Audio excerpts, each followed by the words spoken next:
Bang. Matty Markham, you're not Juanita Breen. I've got to get rid of that. Hang on one sec. Hello, Matty Markham. How are you, my friend?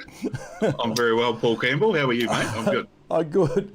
On loose lines and over the ditch. And I've started off with a cracker, and I can't find that text name. No, that comes up twice. Where's that one come from? Oh, how am I going to do that? Stay tuned, everyone. This is going to be a bit trippy. I just go back to here. Where's your name gone? Why have I got issues with that name? It will come back. Oh, there it is. Bang, got rid of it. You'll be the man with no name today, so don't stress one bit over that, Matty. But welcome to the show, and thank you very much for joining me. 8 o'clock on a Tuesday night in New Zealand, mate. Yeah, it is. Very cool New Zealand at the moment too, actually. We're going through a bit of a wet patch. So I'm praying for some good weather because obviously we've got a massive weekend of harness racing over this side of the Tasman this weekend, and it kicks off with some black type racing at Auckland on Friday night, and then of course Grand Prix Day on Sunday, where there is a host of Group 1s and a host of absolute superstars doing battle throughout the day. I think there's 1, 2, 3, 4, 5, 6, 7, 8 Group 1s. And then a Group 3 Summer Cup, which features New Zealand free-for-all winner and self-assured. So going to be a cracking day out there on Sunday. No, it is indeed, and I've got started getting things up and organised. Please, if you want to get involved with the show, this show will go for a long time. Matty will be on for approximately the first hour-ish. We have a bad habit of talking a lot, don't we, Matty? So we'll just see how it goes from there. I'm going to have Cam Bray on. Who else we got? Mark Hughes from Woodlands wants to come on. Nick Hooper, maybe Mark Barton. And I did say that I was going to get my old mate Daniel Hibbert on, who actually started with me with On Loose Lines back in the day. I'm just not sure how I'll fit him in because I could be here all night with the Inter-Dominion on. It's a good time for harness racing. Matty, just before, I've still got the question, what's your best memory? That was last week's ticker, and I'm happy to leave that just floating along there. Have you guys, the Kiwis, tuned into the Inter-Dominion last week and you're aware that it's on tonight, or is it flying under the radar a bit there in New Zealand? I think I feel like it probably is flying under the radar a wee bit, and we spoke about it last week, and just that lack of a Kiwi horse driver trainer has probably stopped a lot of Kiwis from paying a lot of close attention. I know a lot of people will have woke up on Saturday morning and watched replays and the like, obviously with racing commitments over here on Friday night, and I have to admit, I'd actually forgot that the heats were on again tonight, and it wasn't until I saw something pop up on Twitter that it reminded me. So, yeah, Inter-Dominion memories. Wow. My worst memory was watching Blossom Lady get wiped out in Golden Reigns Inter-Dominion at Addington when I was about 7. I was convinced that the Aussies had done something to my favourite horse, and was prepared to march my way into the stipendiary steward's room and seek an explanation at the age of about 7 or 8. I think Auckland after the Christchurch earthquakes was a good Inter-Dominion memory. Yeah.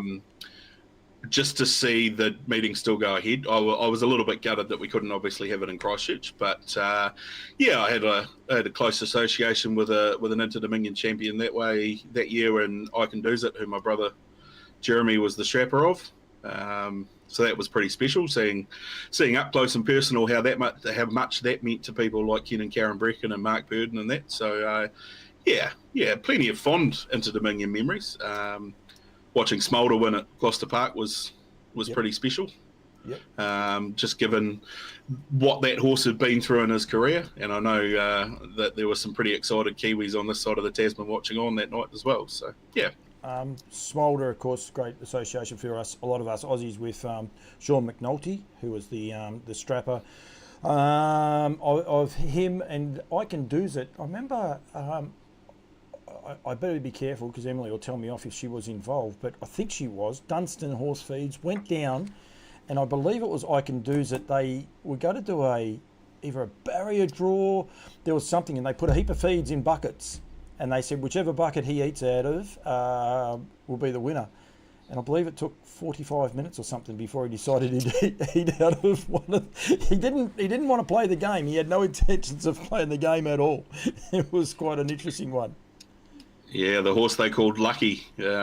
He was a fantastic trotter, one of the best we've seen. And given the amount of injuries and problems that he did have during his career, I think what he did was quite remarkable. And yeah, it was a very special ride to watch. And I know a lot of people that probably weren't involved in harness racing got on board with him because they marketed him heavily, especially when he was going through a winning streak. So yeah, he was a super horse.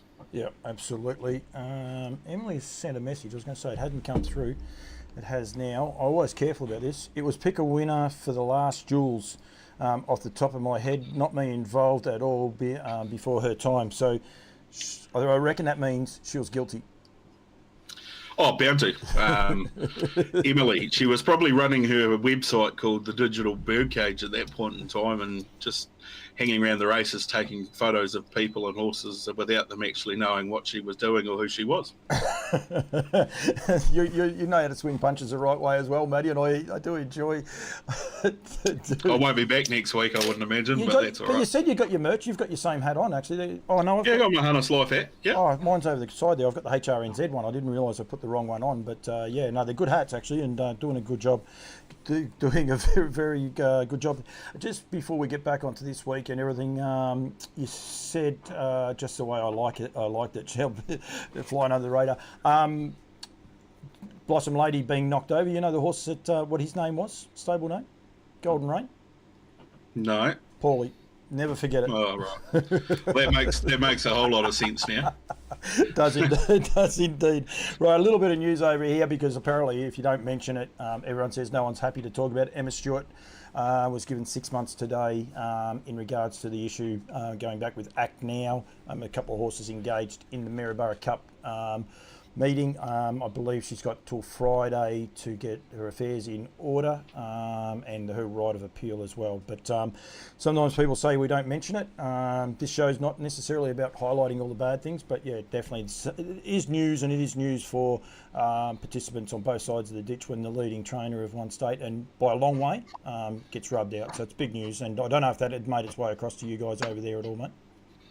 Yeah, I hadn't caught up and read a whole lot on it. I just saw some brief mentions on social media and thought that I must go back and read that.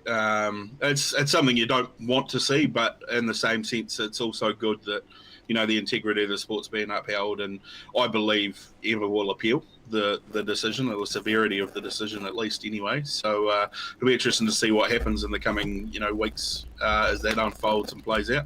Yeah, it will play out. It'll be slow.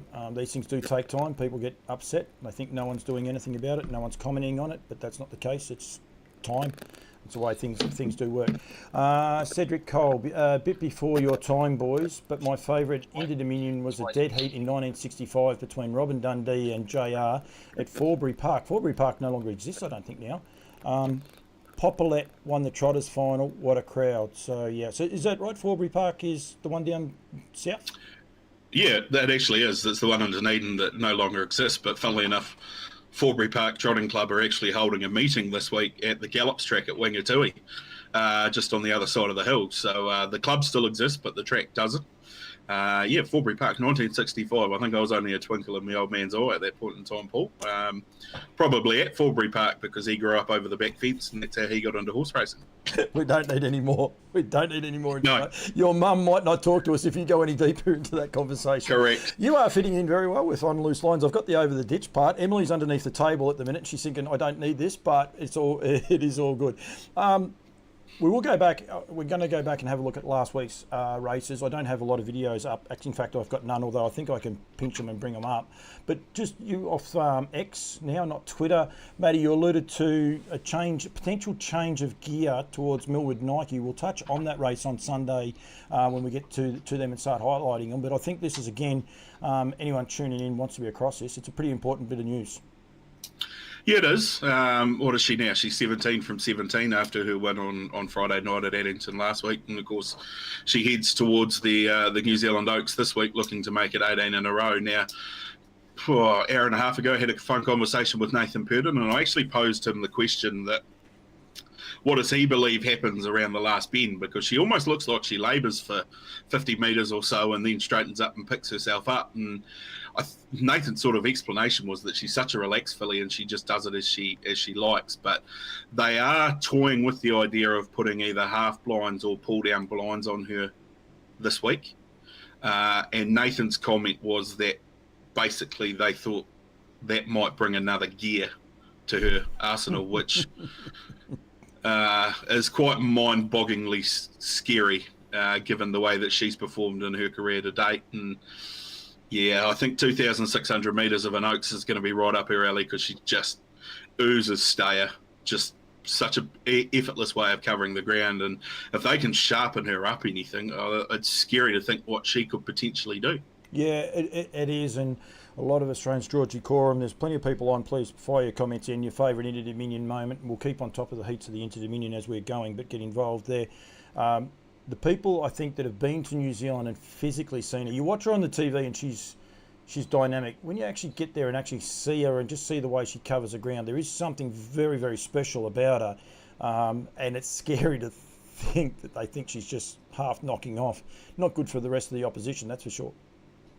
No, it's not. And, they probably don't need to put any extra gear on her the way she's been winning. Mantra Blue was so good last Friday night, obviously disqualified for galloping out of the gate, but her performance post that was out of this world and every bit as good as Millwood Nike's win. But you just get the impression that if a horse runs up to her, she's going to kick and find another gear. And maybe by putting that extra bit of gear on, they can just have her a bit sharper should that happen. So, yeah, I don't think she needs it. She's clearly the best 3-year-old filly in the country, but scary to think just how good she could be, even with an additional bit of gear. Yeah, absolutely. What I'm going to try and do, we're going to try something, Matty. If it works, it works. If it doesn't, it doesn't. But I reckon it'll work. I'm always confident with what I do. So there, we're still there, and you can still hear us. And this is actually the race. So this is the race in question. Millwood Nike drawn outside of the front line, and Mantra Blue, I've lost my computer screen, she's in about 4 or 5, is that right, I think? Yeah, she did. Yep, she jumped out of the middle of the line and she's pretty much gone straight into a gallop. You see Zach Butcher and now she's bucking on him and really just in a real bad mood, wasn't she? Yeah, so the rule over here in New Zealand is that you can't gallop in excess of, I want to say 150 metres within the first few hundred metres of a race. And if you do, that's automatic disqualification, which we saw was the case with her. Pretty sure that number's right. It might be wrong. But, yeah, she's settled a long way off them. And, of course, at this point, Artie by the Seaside strolling towards the front. And it sort of looked a 1-2 Quinella with Millwood Nike joining in at some point. And sure enough, we saw that.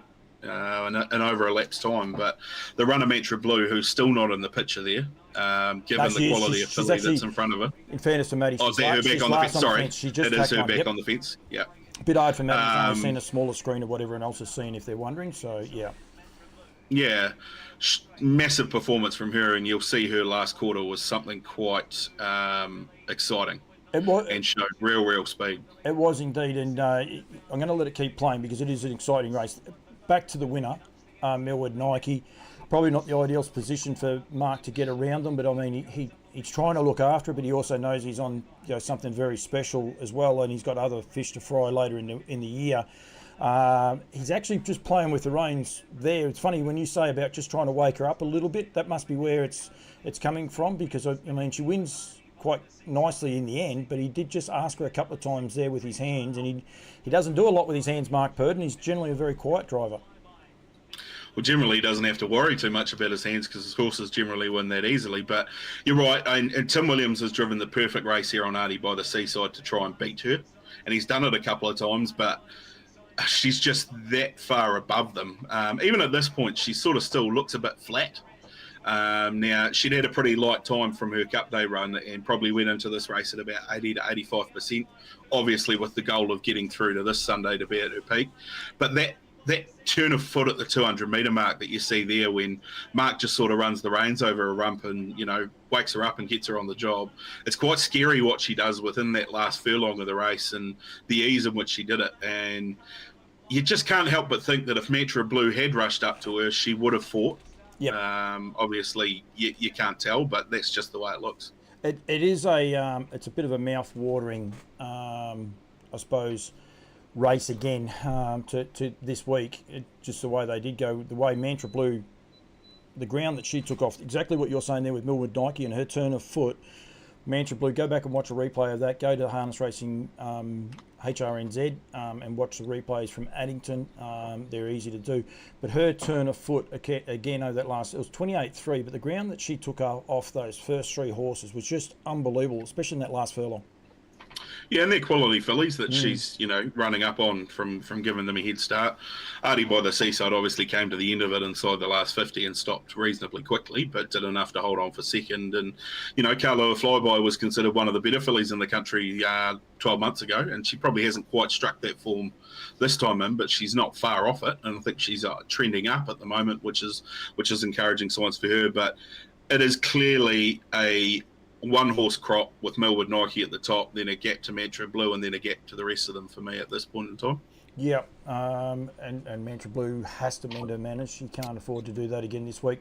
They've actually drawn 8 and 9. I didn't want to do that. I actually wanted to do that this week. So Millwood Nike, of course, outside the front again, and Mantra Blue just underneath her. So, I mean, Mark's going to have a fair understanding of what Zach's, whether he's gone away, behaved himself or that, leading up to the gate too. I did notice that there's going to be hobble shorteners added to Mantra Blue in the gear form, so that's also a handy little update to go into there.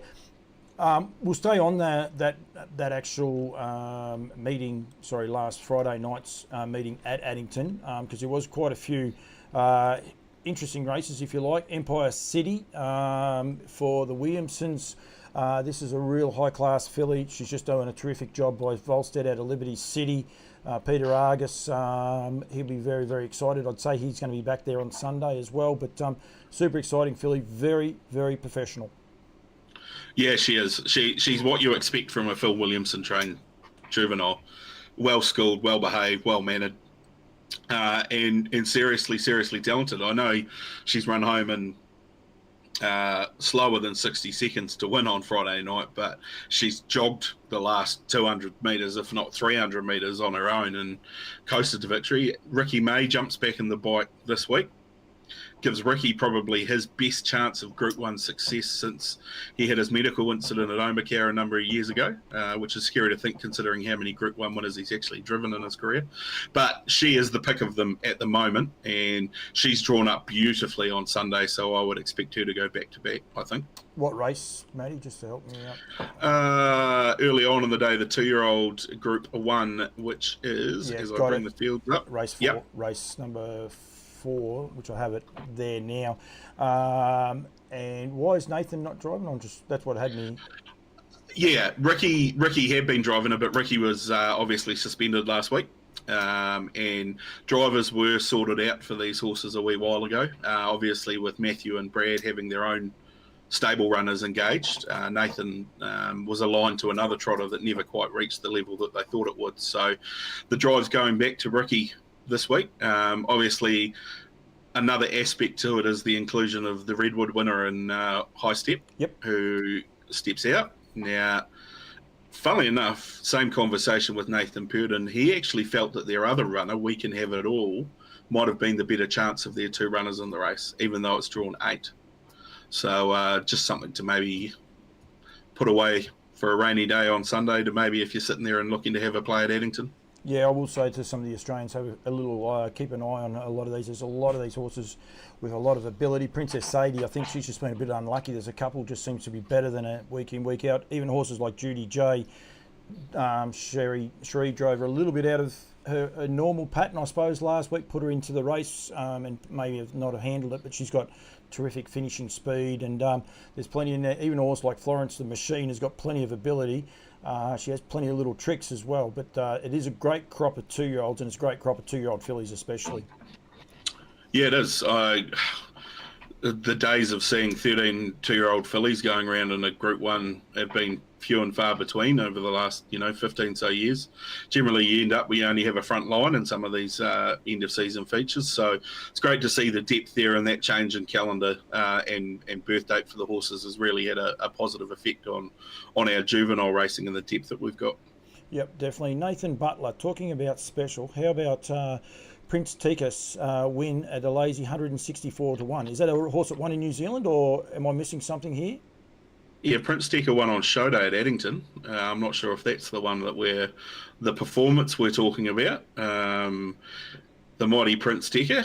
We did talk about him on the show post. Yeah. I actually haven't seen him in the fields for this week going around anywhere. I haven't seen him for a couple of weeks. He was actually scratched out of Addington last Friday night. So I hope all is right with him, but he'll be heading probably to a place like Westport over Christmas, so you can probably back him with a bit of confidence when he gets over there the way he goes.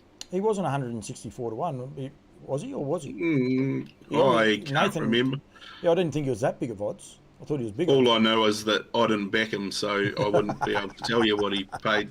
Hey, Paul. Just bringing it up now. And Jeffrey Dixon, one of his great highlights. You jump over the top of me whenever you're ready, mate. You're fine, don't worry. Gamelite toying with his rivals over there in New Zealand, including Poppy and some of the talented local horses. He was a superstar, Gamelite. I don't think anyone would doubt that. So, yeah. 50 to 1. Prince Decker paid Cup Day, show day. Yep. Yep. No, that's all. So he's still happy about that anyway. He's happy about his 50 to 1 pop. After that, Matty, what else from Addington? Was there something? There was a couple of others. There was definitely a couple of others. The Trotters Oaks. Okay, son, we better show this race because this is a horse that we keep saying had a heap of ability. Sonny's sister, Johnny Dunn, and the Dunn team. They do a great job with a big team of horses. I reckon they would have lost more hair than they've had with this filly, but she put the right foot forward for them on the right time, and it was a terrific win, mate. Yeah, it was, and for so long she's probably looked to be one of the better 3-year-old trotting fillies in the country, but her manners have been such a downfall for her in her career, and I have to admit that I sort of almost put a line through her going into Friday night because you just couldn't trust her. But typical John Dunn fashion, he's pulled all the right reins and been patient as with her, and delivered the goods with a pretty patient drive to sneak up the lane and win, because she's ended up a long way off them, and they've certainly bowled along a little bit in this race as well, with Ara Hakini finding its way to the front and keeping them pretty honest throughout the journey. That's him back last. He was poking through beautifully. She did everything right, but it just didn't work. And then this carnage, and this is a horse that has been jumping off stride for no reason anytime she wants, and she gets through that, Matty. Like, it's just, they're unbelievable trotters. They can make liars of you sometimes, can't they?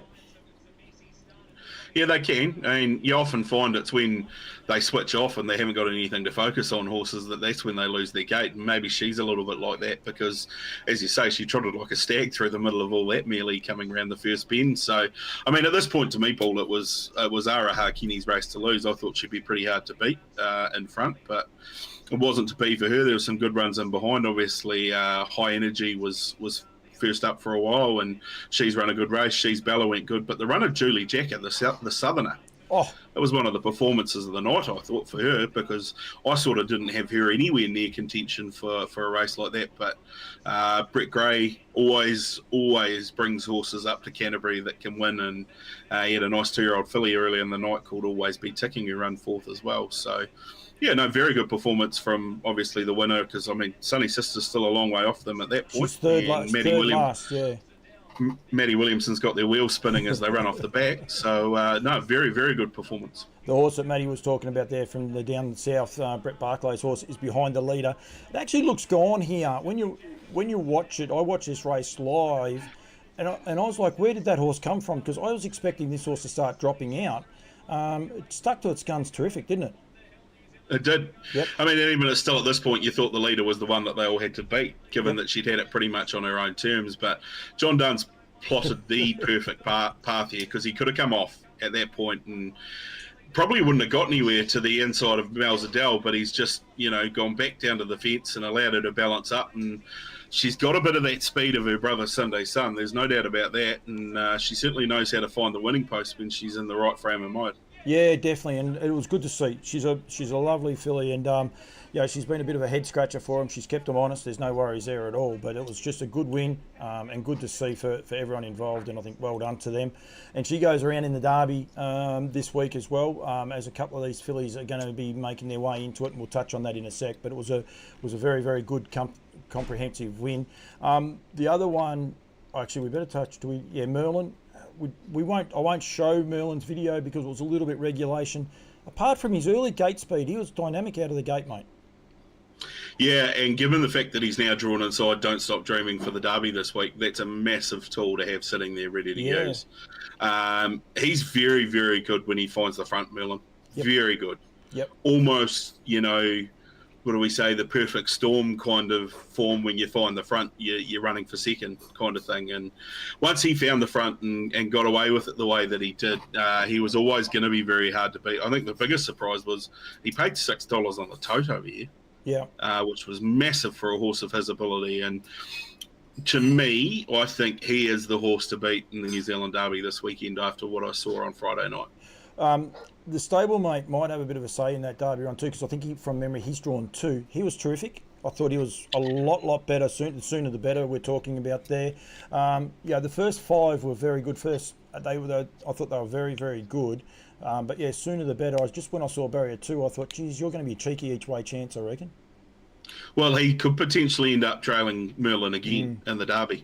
Yep. Which puts him in the box seat because he has made up a bit of ground on him late up the straight on Friday night. And I think probably in any other year where you didn't have these 2 superstars in Merlin and Don't Stop Dreaming in the crop, he'd be considered a very, very good 3-year-old pacer. And that's not to say that he's not a very, very good 3-year-old pacer, but he's going to get his chance. Yep. On Sunday, I think, because there's going to be some pressure on Merlin, and if he's Johnny on the spot ready to pounce from the trail, well, he's going to get a good opportunity to grab one. 155.9, they went 55 last half and 27 dead. Merlin did it as he liked, and he's just become a lovely horse, and well done. Good luck to Connections. I know Dean, his name's just escaped me. Shannon. Geez, I'll be in all sorts of trouble when you see him next. He puts a lot of money into the industry, and he loves seeing his horses win. He would have got a real kick out of that one. That is for sure. This next race I want to highlight, mate, was Resolve. There's a few reasons. One, I think lovely trotting mare who done a really, really good job, but a good result for Paul Nan too, because it was win number 400, I reckon, from memory. Yeah, it was. And Paul's been such an integral part of the trotting ranks in this country for a very long time. And he's won pretty much every major trotting race in the country. And this mare, you're not going to see it until the business end of the race, but her performance to win is quite remarkable. Robbie Close, who you can see heading front there with Musclebank, did everything he could to win that race. It was an inch-perfect drive, but he's actually been beaten by an absolute freakish performance inside the last 200 metres. That's her second last. This is with a lap to go. I'll skip forward again now. We'll even go a little bit further forward than that because we can do that. This is with a lap to go. And he got away with some pretty soft sectionals. I don't have them in front of me now because I've shut my computer's got this screen on, but he didn't go that hard through the middle section, I believe. And, and a nice filly. Poor Robbie would have thought he's got this one. He's pinched this one. Yeah, well, this is the horse that Cam Hart drove on Cup Day in the first race for any of the Aussies that were tuning in, and he kind of adopted a similar tactic, Cam, get their wheel spinning going down the back straight and try and break their hearts. So that's Resolve going 3 wide there as Euro-style gallops. Yep. She's still a long, long way off this leader, who was about to kick away again by a couple of lengths and just put a little bit more of a margin into them. So at this point, you were kind of thinking, well, the winner could come from anywhere in the top 4. But then Robbie just asked for a little bit more from his drive, and she creeps clear. And here's Bob trying to get around them 4 wide and try and get into it. But still a Herculean effort to win from there at the quarter at Addington when they're running home like that. So if you were doing the all-in betting, you would have just put the computer down and said, thank you very much, we're all over, because there's no way knowing this mare is going to pick him up. But, just keeps coming, and typical of Paul Nan's horses. They don't know how to stop. They don't know where the finishing post is. They just keep running right through it. Yeah, his training methods obviously to the fore there, the fitness level of his horses, and I mean even 50 metres off the post, you thought it was going to struggle to get there. It's what you would call a perfectly timed Bobby Butt drive, to be fair. This one obviously out of a very good trotting mare in Habibdi, who Paul had a share in, I believe, Davey and Kath Butt actually trained her. She won Group 1s, lined up in derbies and Oaks and the like in a very, very good crop. I think she might have been the same year as Royal Aspirations and co from memory. And Blitzham Calder, I think that was that crop the year that he came over here and raced as a 3-year-old trotter. So she's been a wonderful, wonderful broodmare, Habibti, and her family line continues to produce a lot of winners as well. She's out of a grandmare called 10 to 1. So Confessional is obviously a half brother to Resolve. So there's a bit of breeding there, and it doesn't look like it's going to stop anytime soon, because there's a Father Patrick colt on the ground and a Tactical Landing colt on the ground as well, and she's just been served by, well, no, she was served last year, so she's about to drop a foal by Bird Parker. Well, looking after my sponsors, good on you. Harass the Trotters, look at you go. So, and you can get in touch with the team at harassthetrotters.com.au. So anytime you want. I'm going to give you the opportunity. Was there any other highlights for you from Addington that you wanted to bring up? There is probably two things, so I'll just see how you go. I thought the run of Mr. Love to win the first race on the night, obviously very, very talented trotter who's going to go all the way to the top. And the other one was Louise Girl winning the 2-year-old fillies race. Now, Louise Girl, people will probably look at the breeding of her and go, who is Lord Forbes and where did he come from? Well, Lord Forbes was an open class pacer in New Zealand 2010, 2014, I think. Trained by a guy called Gavin Forbes. Now, he made his way through to open class. He won 11 races. Yep. He lined up in a New Zealand Cup, which was a huge thrill for Gavin, who actually drove him himself in the race. But where Lord Forbes grew to infamy or fame, or whatever way you want to put it, was he was actually noted for Gavin taking him into the pub after he'd won a race. And being a stallion, you wouldn't have thought that would be one of the smartest decisions that you could make with a horse. But seriously, he's the sort of horse that would come and sit down on the couch and watch TV with you on a Thursday night if you wanted to. He was such a kind-natured, peaceful sort of horse, and yeah, he hasn't left a lot of foals. Gavin sort of bred him to a couple of his own mares, and he's produced a horse called Louise Gill, who's come out and run past some pretty talented 2-year-old fillies on Friday night, and to me, actually heads into the Group 1 on Sunday as arguably the horse to beat. We'll get onto that in a sec. So just his progeny, I'm going to go with Hooker Fella. Hookie Fella. Hookie Fella has only had 7 starts, 2 wins and 2 seconds, so definitely no duffer. That is a 3-year-old. The 2-year-old is Louise Girl, and this is the horse Matty was talking about there now. Her record for a 2-year-old is 6 starts for 3 wins, 27,000 in stakes, one of the last 3. And then the other 2, one's one of those funny ones. I'd say it's just been born. It can't be Louise Me Dad. And the other one's a yearling. So by chance, technically would be a 2-year-old because of the new season. So as soon as Christmas comes and goes, he'll be a 2-year-old, and Louise Me Dad will be a yearling. So only the 4 foals, but technically only 2 can race. Both of those are multiple winners. It's a bloody good story, Matty. Oh, it is, and you love to see it. Yep. I think it's awesome. It just shows that there are no fixed parameters in place when it comes to horse racing. No, absolutely. You can go to Betters Delight, and you can go to Art Major, and you can get champions, absolute superstars. But you can go to a horse that stood in a paddock in Southland, and looking at those stats, has literally had one date a year for the last 4 years. And produce a potential Group 1 winning filly this weekend. That's awesome. Give me more of that. He's given it all every time. So, yeah, he's doing an awesome job. We'll keep it clean. Don't worry. There you go. Emily just said he is now standing at Macca Lodge. So I reckon there might be a few inquiries into breeding from him before this breeding season's out. His workload has just stepped up. That is for sure. Back to the Ben Hope one. You and I alluded to on our show, Over the Ditch, the award-winning New Zealand show, #1 New Zealand harness racing show. I won't say that. I'll get into trouble. I was being a bit tongue-in-cheek. I said to you, I've got this unwritten formula on backing the winners. If Ben Hope is in the first race, you back him. He's franked that this weekend because he's actually he won 2 of them on the South Island. He was fronting up to win 3, all with stablemates as well. Oh, sorry, not stablemates, siblings. and state rights. Yeah. So Mr. Love obviously won on Friday night, and then a trotter called Torvey won the first at Banks Peninsula on Saturday, sorry.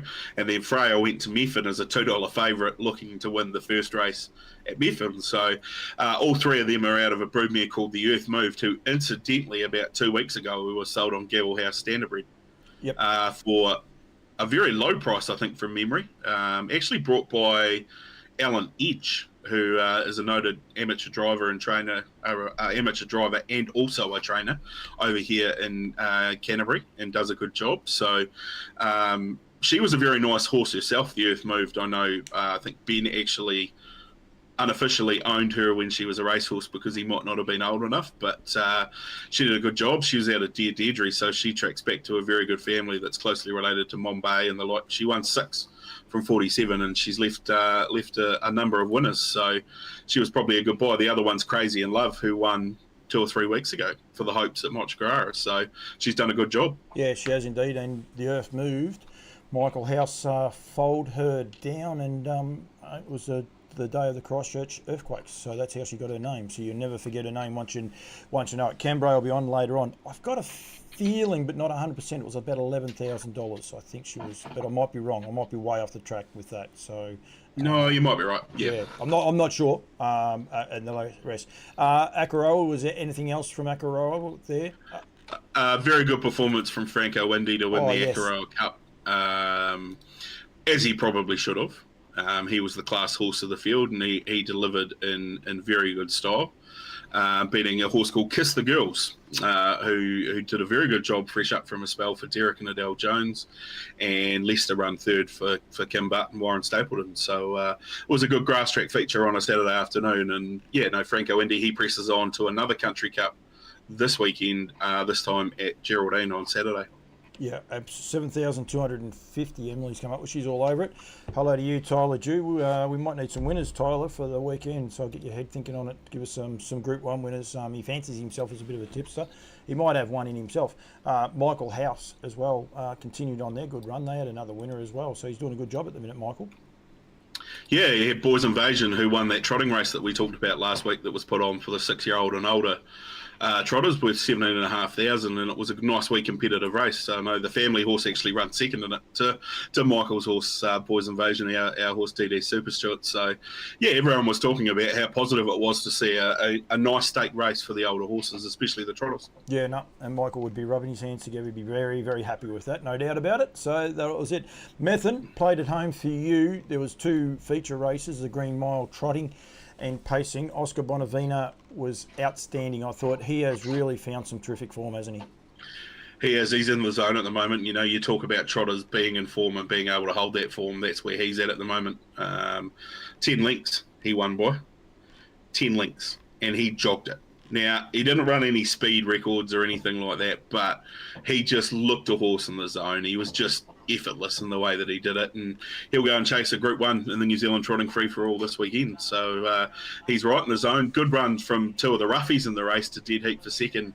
Maui for David McCormick. Now, that's Maui last. He actually galloped out of the gate, so his run's very good. And Avros Majesty, who, as I look for it, might be in the trail there for Brent Barclay. Yep. Yes, it is. They were 9-7 in the betting and 7-8, so good performances from both of them. I thought the runner Maui, who dropped way back in grade on this weekend at Geraldine, was good enough to think that he could just about win this week, because he doesn't look like he's going to run second there, but he really flattens out after having to go a wee bit wider to get around that galloping runner, and I thought his last 100 metres was very good. Yeah, and as you said, but Oscar Bonavina, I know he's a lot better than those horses, but he just seemed to do it so effortlessly. His action is what's so cool to watch, I reckon, at the minute. He is just dead set, just trotting, so, and going terrific. Wow, there's an upset. Speak the truth, Pete said so, and Swayze, tonight's first heat of the Inter-Dominion. Thank you very much, Jeffrey Dixon. So we'll have a look at those in a minute, Matty, and keep a cross there. And then the other one, and this one would not happen in Australia, I've got no doubt about it, but Ohaka Connor, in his third race start back from a long spell, a lengthy spell, he was awesome. Again, may have just got a little bit tired toward the line, but I would imagine Connections would be very happy with him, Matty. I don't think he was tired, Paul. I think he was just switching off and being a bit of a goofball.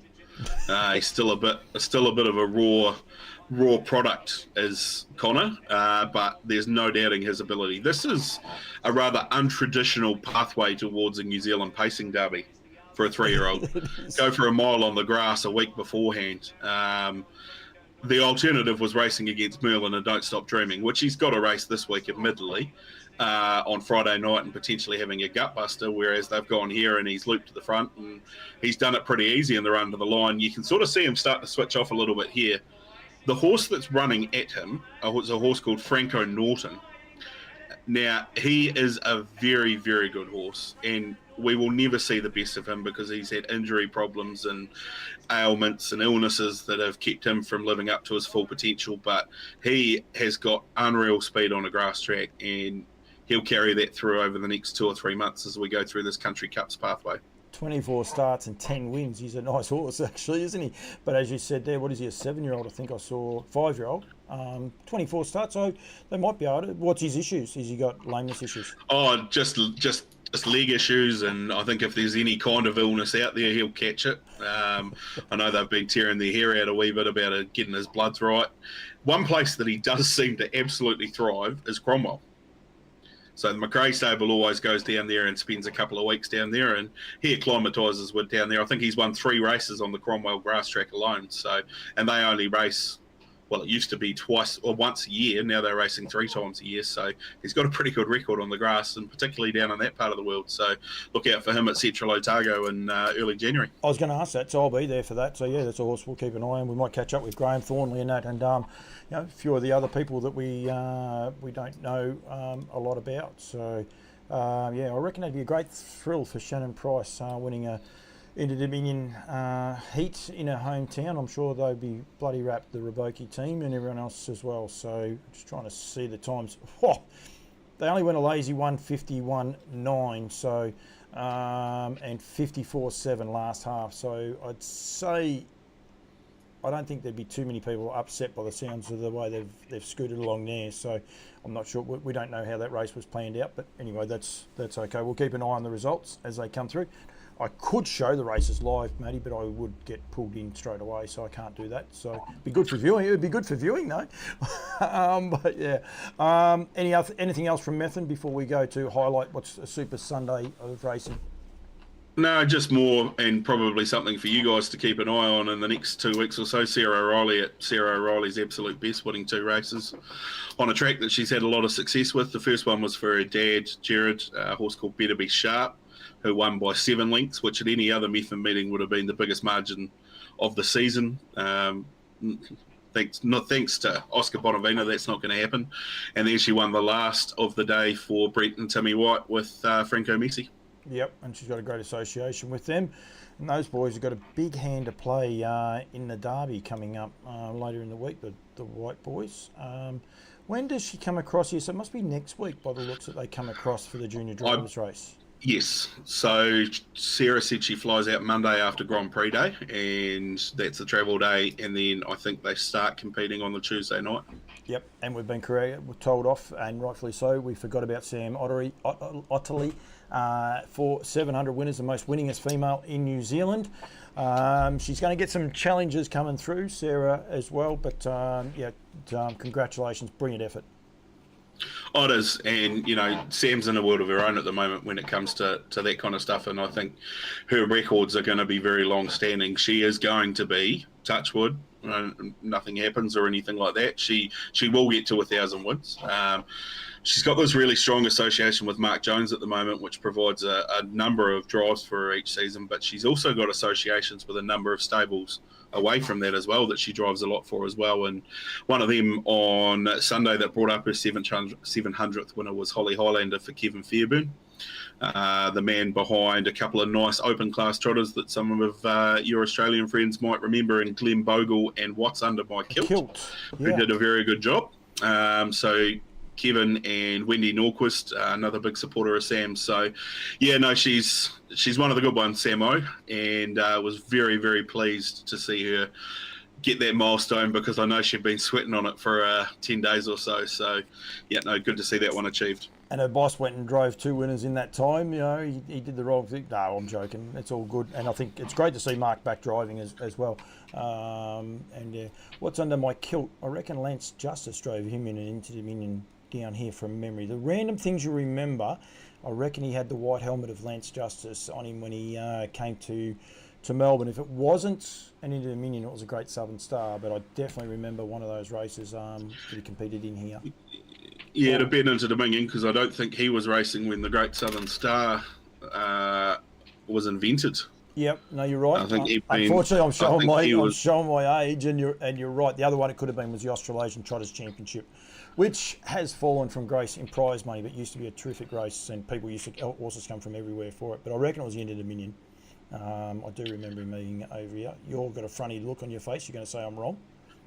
No, I was just looking because I thought that what's under my kilt is actually closely related to Holly Highlander, the horse that Sam brought her 700th win up on.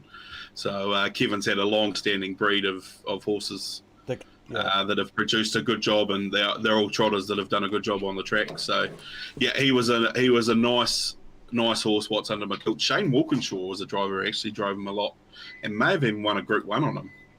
From memory, I'd have to dig back through the memory bank to figure that one out. But yeah, no, Kevin's always had a nice trotter around, and he's got another one there in Holly Highlander. No, absolutely. Right, the reason we're doing this, we will be doing a preview show maybe Sunday morning, to be confirmed, or Saturday afternoon, but I think we're going to try and do it Sunday morning and beforehand. But we want to make sure people are aware, especially in Australia, of what is just another fabulous meeting. And another one for the racing purists, if you like, a little bit like show day, Matty. You get to see the best horses without the massive crowds, but it's still a good crowd and great positivity about it all. Yeah, it is. And, you know, as I said before, I think, would we say there's 8 Group 1s throughout the day? Yep. So it's just a smorgasbord of the best, and of course we have a little bit of Australian flavour throughout the day too, which is really exciting as well, and not as promised coming over for the New Zealand Trotting Derby. Harness Racing Victoria, or Desiree Keating, Pettit Keating, I'll get into trouble there. She's watching as well. Nick Hooper's going to be on a little bit later on, but tells us that What's Under My Kilt won a heat of the Inter Dominion at Globe Derby Park 2007, and Jeffrey Dixon tells me it led all the way on that occasion, and I do remember that part now that they've said that. So, yep, got some good listeners. Don't worry about that. Rightio, Matty. We will start with them both. I keep going to hit the wrong button. I've got this set up a bit differently tonight, but the first race on the card is a $25,000 for 3-year-old. Very quickly, there is a horse in here you do have a soft spot for, so I'll be interested. But anything you can see in there that strikes your eye? Well, given the performances of Finetti over Cup Week, 2 big runs, first on Cup Day and the second on Show Day, to run second on both occasions, it finally gets to a draw. So I would imagine that it's going to be very, very hard to beat in that first race. That's just it's like an entree to the entree, that race, just to get the day started, obviously being a lower grade race. So, yeah, that's a nice wee field there. There's plenty of winning chances there, but Finetti deserves a winning turn. I wasn't sure if you're going to tip your horse Lone Wolf. You're a big rat, but he's just a little bit out of sorts, I think, at the minute. He is. He's a funny horse. He's a bit of an enigma. When he does cotton on and do it all right again, he's going to win a couple of races in a row. There's a real Ashburton field to that one. Timmy and Brent have got 3 in. Johnny Morrison's got 2 in. So there's a pretty... I know he hasn't. He's only got 2. John McDermott was the other one, sorry. But Jared's driving that horse anyway, so it doesn't matter. I was still half right. Yeah, you weren't far off. Obviously, the Whites having 3 in there, and they're all capable. Commander Ben's been going very well lately, so he might be an each-way chance in that race. The IRT Ace of Clubs 2-year-old colts and geldings. This is for the 2-year-old trotting boys. 9 horses go around. I said about the depth in the 2-year-old fillies. There's similar depth in the 2-year-old boys. Probably the fillies are a little bit better, I would imagine. That's my thoughts anyway. But some of these horses, Wilmer's Boy debuted was terrific for Bobby Butt. Probably hasn't quite done it since. Tyrone Eros was good last start. And then you've also got Bring On The Muscles for Brent Barclay and Clark Barron drawing the pole. Yeah, got a really good push from Nathan Purdom for Look to the Stars for this when I spoke to him earlier tonight. Yep. Serious? Yep. Rightio. Should we put a burger? We'll put a burger on and spectators on it. Rightio, I'll do that. Well, I'll put it this way, Paul. I asked Nathan Purdon what he thought the stable's best chance of Grand Prix Day was. Now, let's take into account they've got Millwood Nike, Don't Stop Dreaming, Oscar Bonavina, Self Assured. He said, well, Millwood Nike's the obvious, but she's not going to pay much. He goes, Look to the Stars as the one that I think can win on Sunday. So there you go. There's a good push. Good we raced. I'm in trouble there if that's the case. That's not a good sign for me, that's for sure. So Yeah, it is a good race. And Manners will be the key of that one. And that is look to the Stars' biggest issue. The better vet, Ace of Spades for 2-year-old colts and geldings. I don't reckon there was 7 horses. I had a look last night, and there was only about 4 or 5 nominated. So thankfully this race has got up and got across the line. We've got the 2 Purdon runners with Walk by Faith, Major Hot. If you haven't seen the run of Dreams Are Free last start, go and watch it. Go and watch Johnny Turner, the king of content, done an interview and a great story with Nathan Williamson about him. Good field, small field, but good field, Matty. Yeah, it is. Had a chat with Nathan about half an hour before we come on tonight, and he's very happy with Dreams Are Free. A small field probably helps its chances because he doesn't have any horses, behind him or anything like that, and he can sort of take his time and get him up on the gate, and he's going to get his chance, Dreams Are Free, and we're going to find out just how good he is. And I think he's pretty good, but he's got some pretty hardened racehorses. We Walk by Faith was one of the big improvers of Cup Week, obviously, with his big run for second in the Sire Stakes final and then a win on Showday. Major Hot's such a consistent performer. It's Tough was very good first up for Colin DeFilippi in the Nursery Stakes at Timaru. So good we raced that. Just interested to see where Dreams Are Free is stacking up with some of those other 2-year-olds. He must be tough. We Walk by Faith. Quite a few of the other horses were raced on the Tuesday, didn't back up on the Friday. He backed up on the Friday and got the chockies, and then he's still here for this race. So they must be wrapped in him, and he must be, they must have a good opinion of him, Mark and Nathan, I'd imagine. Yeah, well, I think the opinion's always been that they felt that in 12 months' time he's going to be an even better horse. So I don't know whether they'll press on with him afterwards or whether he'll head to the spelling paddock. I'd imagine the latter. But he wouldn't be there unless they thought they could win. No. Kyle Campbell says, I reckon he left the end off, been talking to the owners, and Lone Wolf wins. So there's an interesting one. I don't know if he's causing trouble or just being cheeky, but that's all right. Race 4, the KB Electrics, Ace of Hearts for the 2-year-old fillies. And I said there about the depth in those. You've got the Redwood winner coming back, which is terrific. She's, we could nearly claim her as a Victorian for the 2-year-old campaign. So he's got a little bit of international, if you like, if I can stretch it that far. But good field, and the depth in these 2-year-old fillies this year is just outstanding, Matty. You Australians and claiming Kiwis, I don't know. What's the latest one? Imperatrice, the good sprinter. She's training to Raced by Tiaka is now an Australian. Yeah, she lives in Crimeburn, mate. That's what happens. You go to Crimeburn, anything can happen when you go there, so don't worry about that. Yeah, well, I've got a brother-in-law who's from Temora and now lives in Rolleston, but he doesn't call himself a Kiwi. He never will. No, he will not. Empire City with the barrage or gets the draw to go bang bang here and get a Group 1 next to her name.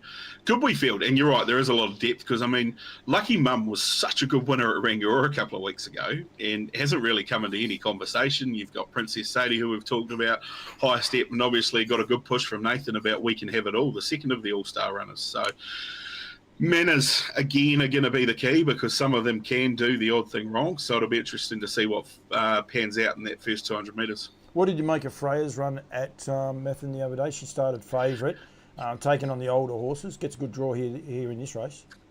Yeah, I probably didn't see enough out of her to think that she would turn up and win this. She got beaten by some long-time maidens, and I'm not being mean to those horses, but I feel like she's probably a horse that you can follow with a bit of confidence in the coming months because she'll jump out of a Group 1 here into probably a maiden trot on a grass track somewhere, and she'll get one at pretty short notice. Yeah, no, absolutely. But it's a great field. That's at 1:42, so just before 12 o'clock here in Australia. And it's what must tune in and watch. And as I said, even 12 and 13 horses with a lot of ability, and they will win their share of races. They might run out of time for winning in 2-year-old, but they'll win their share of races this year. The Tenant Engineering New Zealand Pacing Oaks for the fillies, and we touched on this earlier. Change of gear potentially for Millwood Nike. Main danger drawn underneath her in Mantra Blue, but still some terrific depth in these races, albeit that Millwood Nike just seems to be on that next level of horse. Well, I think it's a very good crop of 3-year-old fillies, but they, as I said before, they are actually racing against an absolute freak, and then just below her is another horse who in any other given year would be considered a champion 3-year-old filly of her time. Nine's not going to stop Millwood Nike if she turns up in the right frame of mind, because it hasn't stopped her before. I think the 1980 the other night was their chance to try and beat her from a wide draw, and they weren't able to do it, so I can't see how they're going to do it over 2,600 metres. Artie by the Seaside's obviously drawn to lead early, but I actually wouldn't be surprised if they took a trail with her this week. Yep. And let her find the line instead of being the one that's dragging everyone else towards it. Advanced Party's a filly to watch. She's a very high-speed filly who follows speed very well, and wouldn't be surprised to see her sneak into a top 4 placing. No, she ran third on show day, didn't she? She was awesome. Correct. Yep. Yeah, and was terrific and does sit on speed. Kalua Flyby, I do wear a Woodlands hat, you know that, but it was a lot better. It was encouraging for everyone involved. I think that she found a little bit more form, because she showed so much great form in Australia earlier on this season. Yeah, and she's trending upwards, Yep. Which is a good sign for her. So she will probably head to the paddock or somewhere like that after this, and she'll do so. It's, heading upwards as opposed to one that's coming down off a campaign. So I think that's going to bode well for her going forward into next season as she steps into the 4-year-old mare ranks. No, absolutely. The Summer Cup small field, possibly a little bit disappointing. A couple of horses didn't turn up, but Self-Assured, Beach Ball, even horses like Pembroke, the other horses are all terrific horses as well. Yeah, it's a nice wee race. You're right. It probably should have more runners than what it's got. I just wonder whether it's far enough away from Cup Day and still far enough away from Invercargill Cup Day that it works for some of those horses. There are some that obviously need that run under their belt, and that's why they're there. Beach Ball now obviously trained by Brendan Hill. Brendan's taken over the training of the horse from Kevin Chapman. Now, I don't know whether that's a permanent move or whatnot, but he was so good during Cup Week. So good. But as was Self-Assured winning the free-for-all on show day as well. So I'd be surprised if the winner didn't come out of those two in that race. No, absolutely. And we've just got to clarify there that Brendan Hill, or Benny Hill, as he's more affectionately known, did training for those 2/3. But he was in Kevin Chapman's name. He was just looking after him because Kevin had hip surgery, Matty. Yeah, he did. Yep. Yeah. And he was laid up recovering from that. So Benny was the caretaker trainer of the horse in the lead up to the New Zealand and through Cup Week, as you said. Yeah. It was a little bit cruel, isn't it? You got hip surgery. You wouldn't have been able to get up and cheer for your horse. And Tiffany would have wanted to in both his runs. He's a terrific, and again, another progressive horse. One for the Aussies to keep a good eye on, I reckon, I don't know whether they would travelling, but he is a very, very progressive horse, and good to see him racing a couple of our feature races over here. Yeah, absolutely. And, the big conversation about him during Cup Week was that, it's his first go in open class this time round, and he's only going to be better for the experience. It's a bit of a boy turning into a man situation, and he'll go on and in 12 months' time, he'll be a serious contender in a race like the New Zealand Trotting Cup. Not that he wasn't, as it turned out in 2023. No, he's a beautiful horse. I'm just trying to see. Oh, Sunbeach somewhere. Yeah, he's a really lovely horse to look at. His appearance is outstanding. So and a nice horse to follow. The King of the North, New Zealand Trotting Derby. This one we do actually see an Australian pacer take on your trotters. That might be our best way of getting the house convicts will try anything to cheat, but not as promised. Taken all before him since joining the Graham Dwyer camp. He's only been beaten once on that occasion. He is pacing bred. He's by betting line out of an Albert mare, but he adds a lot of intrigue. But this is no walk in the park. There's some high-class trotters here he's stepping out against, that's for sure. It is. It's a very even race, and it's going to be interesting to see how he measures up. Obviously, Nathan Dawson coming over to drive him too, which is good.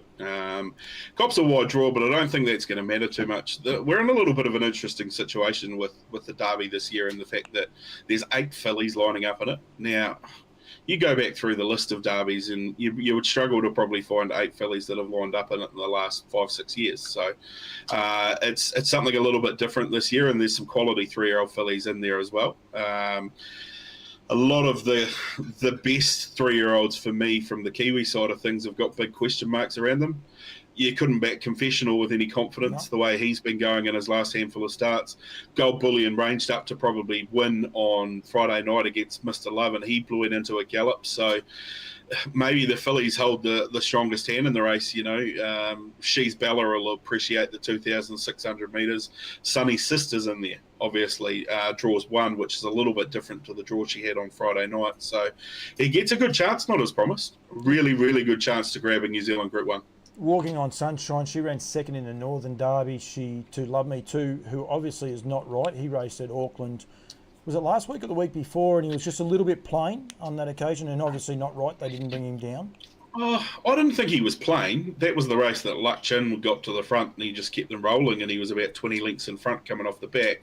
Love Me Too's last 200, 300 metres was exceptional, but obviously they just felt not quite good enough to warrant coming down here. So he's had a big year. He'll be back. I've got no doubt about that. So, yeah, really tricky race to figure out that one. It's going to be interesting to see how it unfolds. Yeah, and you're right, and you refreshed me memory. I didn't like the way he was early on. He didn't know whether to trot or pace. He couldn't get that gait.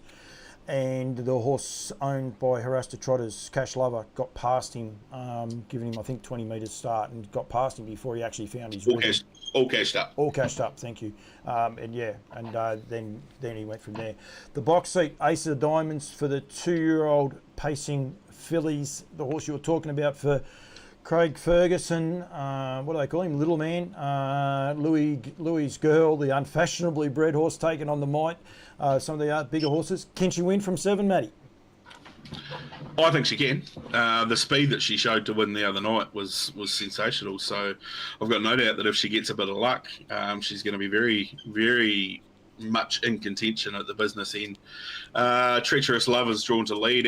Our Shangri-Lana, who obviously led to win during Cup Week, is also drawn to lead. So it's going to be interesting to see what happens out of the gate there. You've got a horse like Madrid. Now, this horse is still a maiden and hasn't won a race yet. It pulled its block off last week. Absolutely pulled its block off.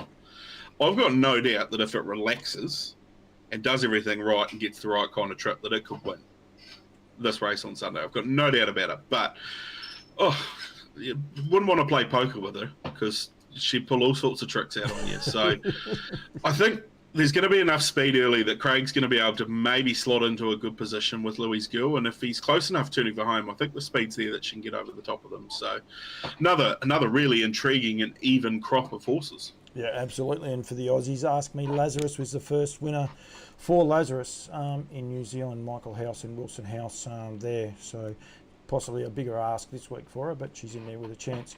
The Garrards, New Zealand Pacing Derby, 4:29, which is past 2 basically here in Australia. Merlin drawn 4. Where is he drawn? The other horse, I can't even find him there at the minute. Barrier 6. Yeah, he is too. Don't Stop Dreaming. That in itself is going to be interesting then. What do they do out of the gate, those two horses? I think Merlin leads. And I don't know whether the lead will be there for Don't Stop Dreaming.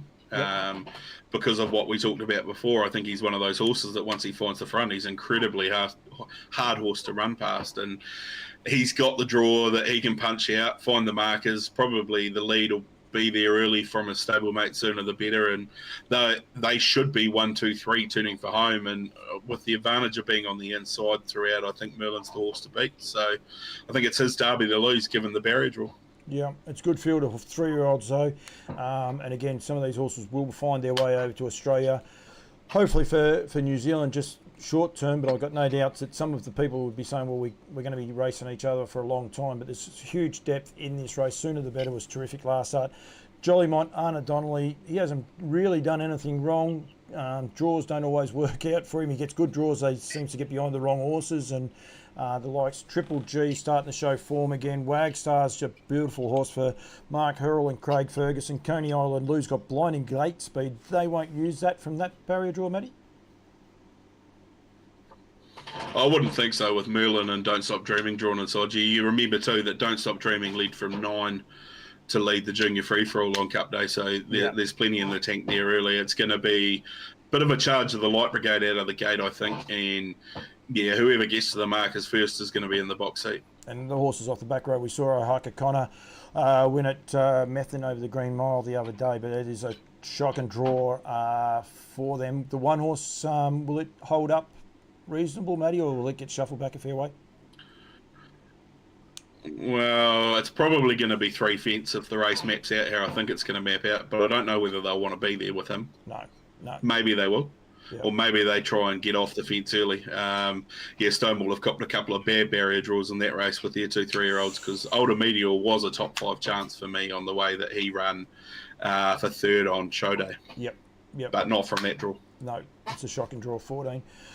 This is another race a lot of Australians will be taking good note of. I don't know if Oscar Bonavina's eyeing off the Great Southern Star or the Aurora's Australis early in the new year. It'd be great if he did the form that he is in, but the free-for-all trotters, unfortunately the big fella's not in there. Muscle Mountain, has he recovered okay, Matty, do you know?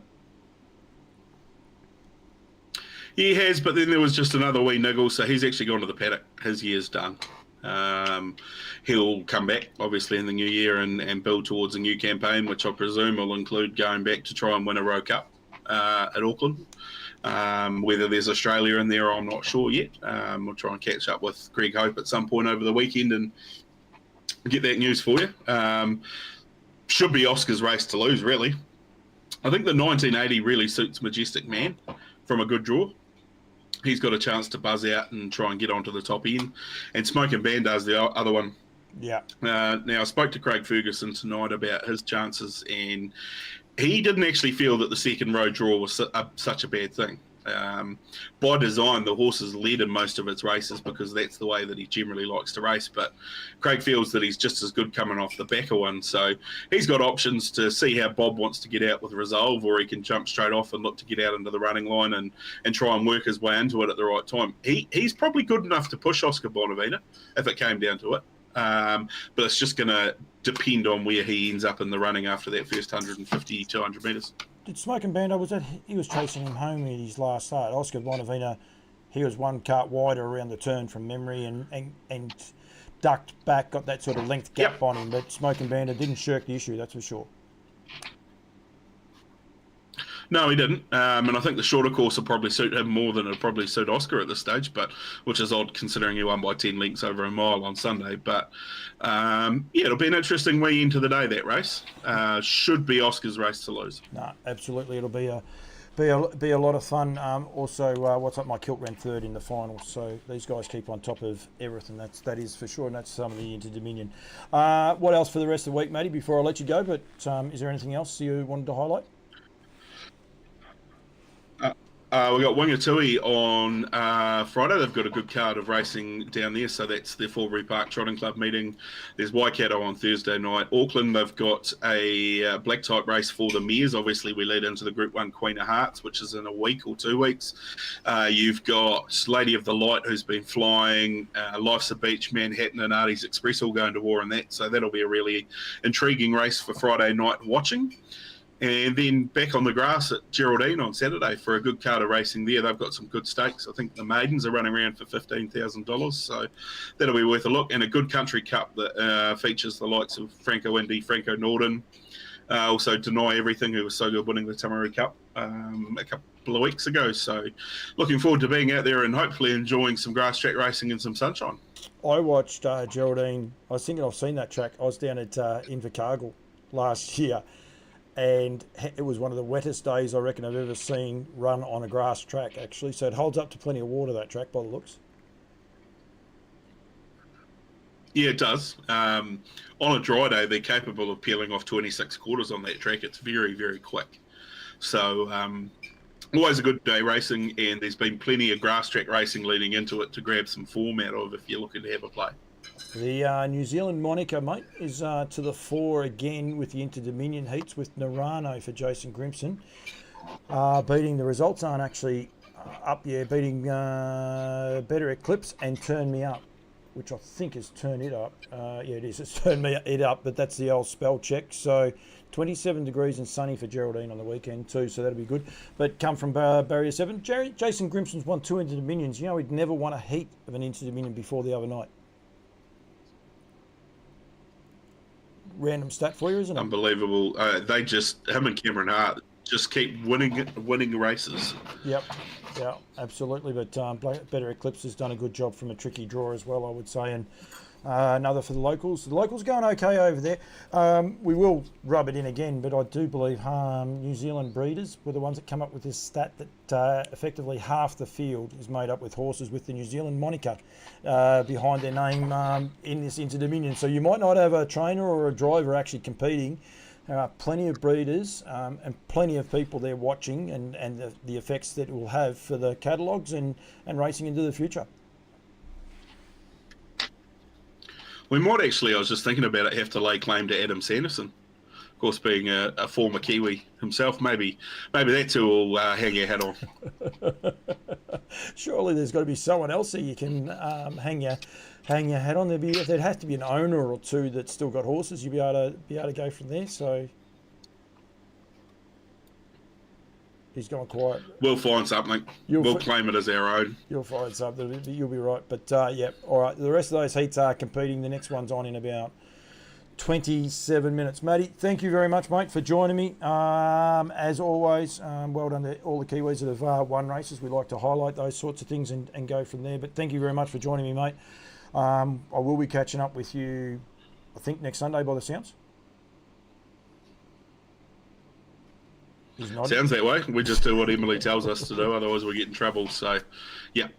Both of us. Oh, she's claiming Cameron Hart. You got no chance. He's a Riverina boy. You got no hope.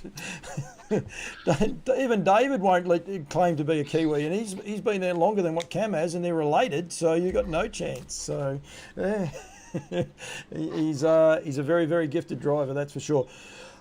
Matty, thank you, and you got to do me a favour too, mate, because you actually know how to log out. So I'm going to shut the thing down, and when you log out, then hopefully that's it. It's finished, because I can't go back into that till I finish off. But I'll catch you next week. But thank you very much for joining me, mate, and I look forward to catching up with you on Sunday. No, it'll be good. We'll see you then. Thanks, Paul. Thank you very much. It's Matt Markham. Matty's already logged out, so I've got to hang on one sec. Just bear with me. We'll get rid of that. And then we will do that. And I just got to get rid of that little thing there very, very quickly. And we're all good to go. So now we are officially back On Loose Lines. But please stay involved in the show. Do anything that you like, and we can go from there. We've still got plenty to talk about. Cam Bray, I'll get him on the phone. Mark Hughes, Nick Hooper, and Harness Breeders Victoria. Potentially Mark Barton. We'll just see how we go for time, and we go with a few of these things. I just got to get this phone connected in here. Of course, with the NZB sales coming on, we will hopefully get hold of one Cam Bray. All going well. I have spoke to him today. Geez, I speak to too many people. There he is there. Hopefully we can get hold of Cam for a quick chat about yep, that's the right one. Hello, Cameron. How are you? I'm very well, thanks. Yourself? Very, very well. We've just been talking harness racing in New Zealand with Matt Markham, and there's plenty happening on both sides of the ditch. Firstly, I want to talk to you about NZB and the sales, but great race weekend in New Zealand coming up with the Aces and Grand Prix Day, mate.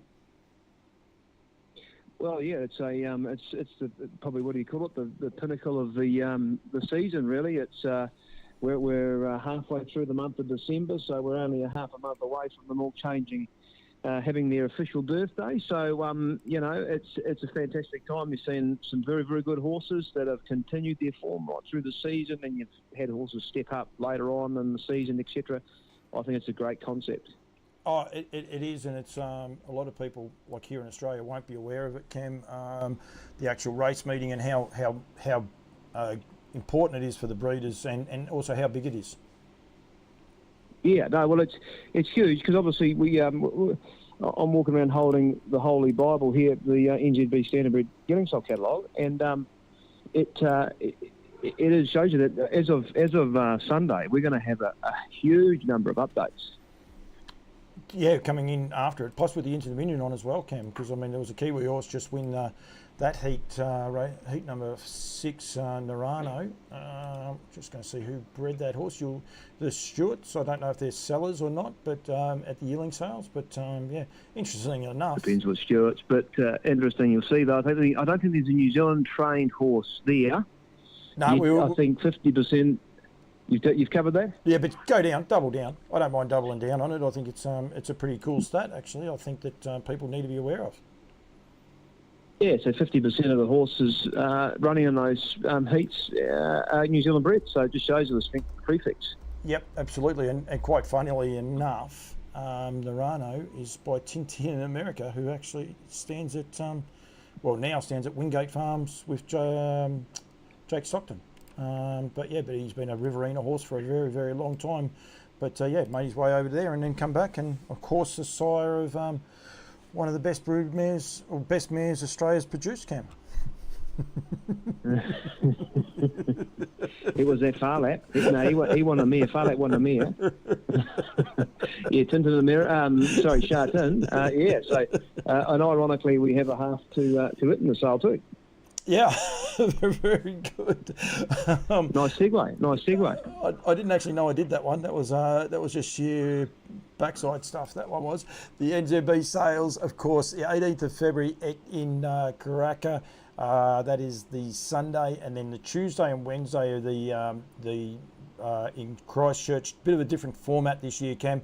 Monday there is no sales, but there's plenty of parading and plenty of horses getting out. We want people to go there, and then that culminates also Monday night to the awards night for the participants as well. So it's a big weekend, I suppose. I won't say party because it's probably a little bit different for that for some of the vendors and some of the buyers. It's probably a lot of the most important stuff done for the year, but it's a very important time of the year for people. Well, mate, I think it's a fantastic concept because you can. We have the Harness Million obviously on the Friday night leading into the Sunday in Auckland for the 3-year-olds. So you can potentially see the winners of those with halves or fulls in the sale, which is always good. And then also we can come to Christchurch on the Monday, which has always been a reasonably congested week. Obviously, we're trying to use the power of momentum, but obviously the sales dynamic has changed a lot in the last few years, where less people are basically buying horses off an inspection. There's so many horses now are vetted prior to purchasing, and so many vets are vetting for so few vets are vetting for so many people. So what it's actually meant is that under the old format of selling the 3 days, and obviously the trotting session wasn't the greatest environment last year. It worked for a few years, but I think it might have just run its course. But what it's done is it made the vetting of horses pretty uninhabitable. You know what I mean? It just made it quite tricky doing that, plus parading and doing all that. So we've made the conscious effort to move to the Monday being an inspection day, which when you look at any of the big sales around the world, they do have inspection days where people at their leisure can go and see what they want and what they need, and then they can make those informed decisions, get their veterinarians or their trusted advisors to go and do those jobs for them. And that's the way that they're sort of moving the whole industry. So that's where we've done it, and obviously the awards Monday night. So what better to celebrate our champions and then go and buy some more the next couple of days? Yeah, absolutely, and plenty of winners, and as you say, plenty of updates coming on. I've got onto the website ready to go, the NZB one, depending on which way you tell me with horses, but actually I can do it anyway. I'll just flick it to that there, but just the horses that go past, like Millwood Nike going for 18 on end this weekend. Merlin is going to be taken on what's his other? He's Don't on Stop here. Dreaming. Don't Stop Dreaming. I had the other horse, Chase the Dream, who's another horse that's on here. It's just ridiculous, the winners that do come out of this catalogue.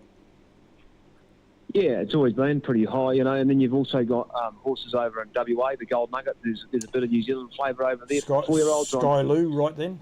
Yep. Yeah, you got Hoppy's Way, a few others there that are sort of got close relate. Well, maybe Hoppy's Way, but there will be some close relations to Hoppy's Way, etc. In the field, in the catalogue. Sorry. Yep. So like, yeah, man, you've only got to take a flick through. Over the years, the catalogue has decreased, not by a heap, but by a few. And really, you start flicking through those pedigrees, and it's quite hard to imagine, you know, that the quality of catalogue, and we're so blessed to be able to offer that stock on behalf of our clients. Yeah, absolutely. And as you said, there's plenty of really nice horses there to be picked. The catalogue is quite simple. If you don't have the physical form, you just basically click onto either of the lots. I've clicked onto the Saturday just there. You'll come down. First horse is by What the Hill. Accidental how that happened out of Dead Cat Bounce. Of course, my great supporters in Woodlands Stud, but that's of course a Brecon Farms horse. You'll see the pedigree updates will come up. This horse, there is actually a pedigree update. Not always there is one, but since the catalogue's gone to press, and then once the videos and that come in, they'll also come into this little icon. And then you can basically click on the number one, and I believe that, and there is the pedigree, and then the basically the printout underneath. So it's pretty self-explanatory, Cam, how it does work. Yeah, no, it does. It is very simple, and generally updates will be done once a week on a Tuesday or Wednesday, I think it is. We do it. Granny does it for us. So yeah, that'll be just the way that the data comes to us and then fed into the database and then squirted out. It comes Tuesday, Wednesday. Cam, just with the pedigree updates, I know when you click on the other one, any pedigree update after the catalogue's been printed, just here, you haven't got it. I don't know if you can actually see what I've got, but I've got the pedigree page for this yearling. Technically, it is a weanling at the minute by What the Hill out of Dead Cat Bounce. And it has the pedigree updates there. Will that be there the whole time, or is that just the last update, mate? Probably shouldn't have asked that. No, it'll just keep adding to it. Okay, so you don't necessarily have to go to the pedigree updates. If you just go to the catalogue lot, you'll see it, and it's there. So you'll see all the updates there as well. So that's pretty cool, actually. So good as gold. So that's so we obviously don't go through and manually update the pedigrees themselves. We obviously have the tab out to the side, and for any of those guys that are using or want to use Equine Line, the Equine Line app, if you've got an iPad. I recommend you use it. It's a very good system. That actually gives you the printed pedigree page, which is in the catalogue, but you can obviously write on it, and it does bring up the updates, etc. We'll bring the photos as well at a later date too when they come on. Yep, absolutely, and plenty of representation from all the big studs as well. Of course, Woodlands and Alabar. I was trying to find an Alabar horse because otherwise Brett Coffey will tell me off for not highlighting one. Here's a Lazarus colt out of Lee Girl, and I think I didn't go too bad, Cam. This is a half sister. Is it a colt or a filly? It's a colt. It's a half brother to Lee Major. Of course, a very exciting horse for Anna Donnelly that's been racing, and very well related horse as well with DeLovely and the likes of Darker. Well, Catch a Wave. Catch a Wave goes pretty good, I think. Good. Might win a Miracle Mile. That good family. Yeah, it is a very. I actually didn't. Very good family. I was looking for one that I knew, and when I saw Lee Girl, I'm pretty sure that was a very well named Lee Major, the $6 million man. And actually, there you can see all those updates since that's gone to press, because Lee Major. I don't think he won that. Did he win the Harness Millions, or he run the place? I'm just trying to. Third. Yep. No, third didn't in win the Harness Million, He was third in the Harness Millions there on that The occasion. Coastal Bay won it, didn't it? Yeah, but she's not out of that family, so don't confuse me in any way there. So that's all good to go. So, no, very good. Cam, if anyone has any queries, get in touch with you. I've got to change. Yeah, give me a call or drop me or an email. And if I can't get your answer for you, I'll get someone to get the answer for you. No, absolutely. That's Cam Bray. It's cam.bray at nzb.co.nz. I've changed a couple of things, Cam, and unfortunately your email address is actually underneath that. I wonder what this one does. I've had the shove. There you go. No, I've got it there. I've actually... No. It looks a lot more professional, but unfortunately I lost your email address. But there it is there, cam.bray at nzb.co.nz, or you can also get in touch with the guys at nzb standardbred.co.nz. Don't have that website, Cam. I must get that one. Make sure I have that one before next week's show.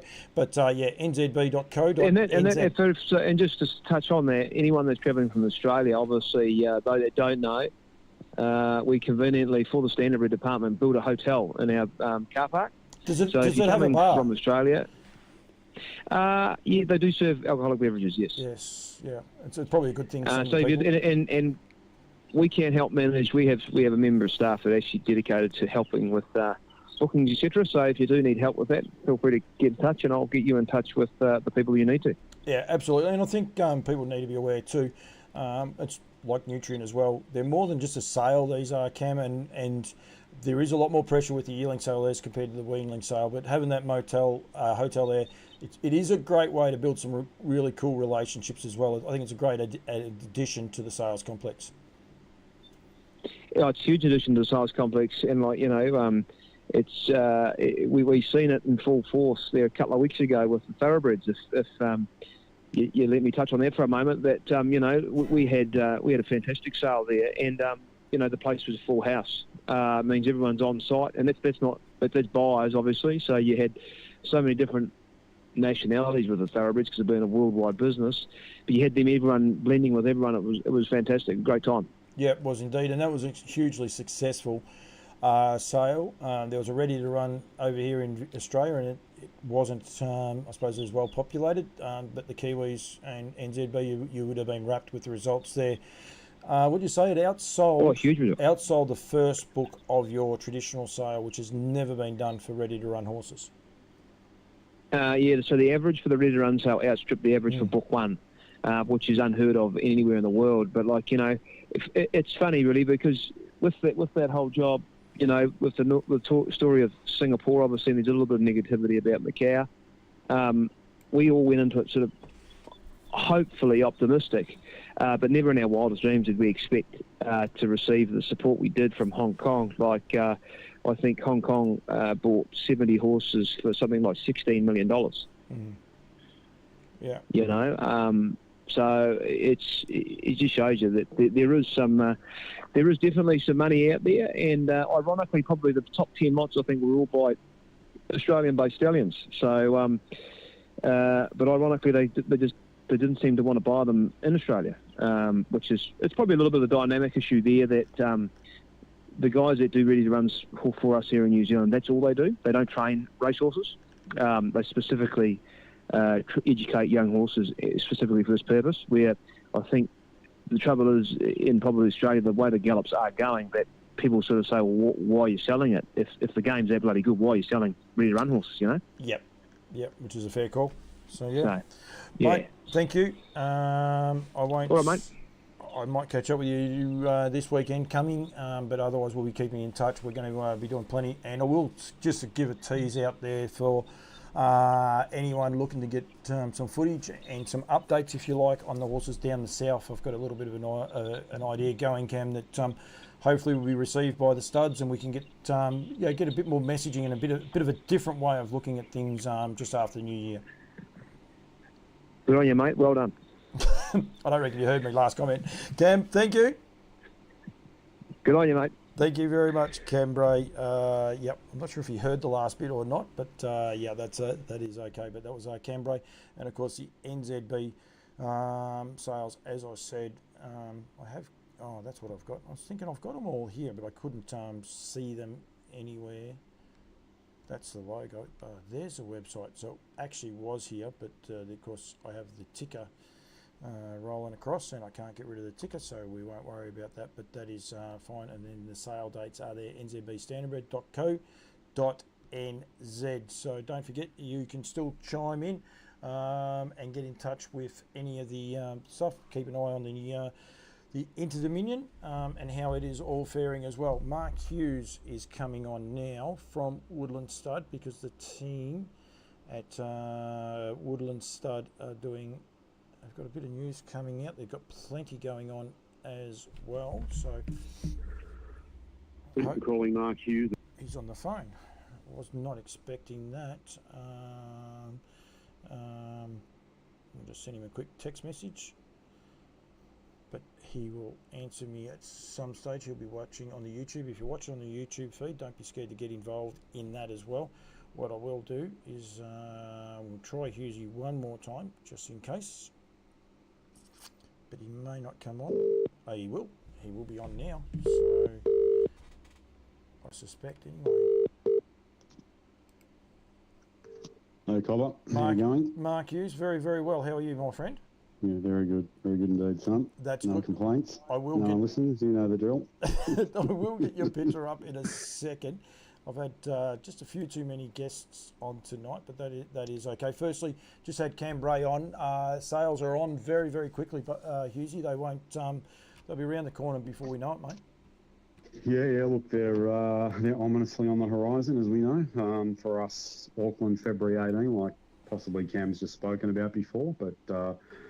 We'll be there on the 18th of February. We've got 34 to sell at this stage. And just a real eclectic mix from our crew. Probably the strongest representation for us for the Great American Ideal that we've had for a number of years in the sale in New Zealand. Betters is our top pitch with about 11.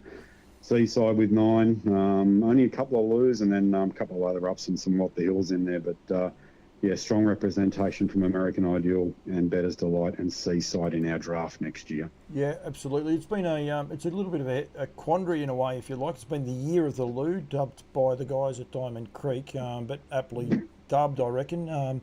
But not a lot on offer in the sales catalogue in New Zealand, mate. Yeah, look, one of those years where I think everybody sort of caught their breath on Loo, but the reality is now that those that are going to the sale with the Loo next season, mate, they'll just be going there, with a big smile on their face. Yep.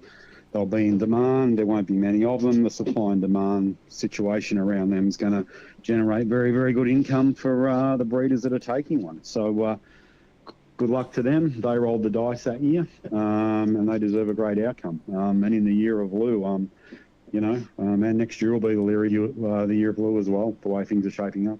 Yep, absolutely, and that's headed by Confederate, but Cannonball, the job that he's done in the US, outstanding. Yeah, look, he's, I think he, there's a possibility he clears over $7 million in earnings before the end of the season for his 3-year-old crop. Only one other stain in history's done that. I believe it was some beach somewhere. So we're talking rarefied air here for Lou now. So Cannibal, Confederate, it's my show, just been standouts for him all along the journey in North America this year, coupled with a, sensational year down under, particularly in Australia with his 3-year-olds and his babies as well. And that theme's continued in New Zealand too.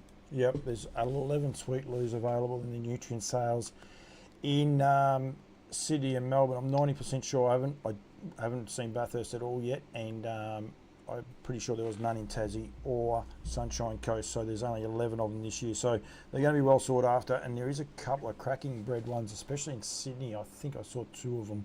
One might be in the Brecon Farm draft, I think. So yeah, there's a couple of crackers, which is really, really cool. Other news, mate? Oh, look, I think we're just touching base, mate. We're 8 weeks out from probably the finish of the season. For us, it's been a real a strong season on both sides of the ditch. We're in front mare-wise bred in both countries, which is terrific. Another big collect day for us tomorrow across both jurisdictions, and getting a lot of mares in foal, which is terrific. The old boys, Better's Delight and American Ideal, will breed more mares in Australia than they did last year, which is great news for us. Lather Up's going to have a very good book. Lou and Seaside's going strong as well. So very, very strong quality season for us. But I think more the point and what I wanted to let everybody know about is just want to talk about the success we've had at Low, along with American Ideal, who we shipped here in the 2019-20 season. And I think, when you settle down, and I know there's a lot of negative energy in the industry in this country, and particularly in Victoria, where both you and I reside. There's not, is there?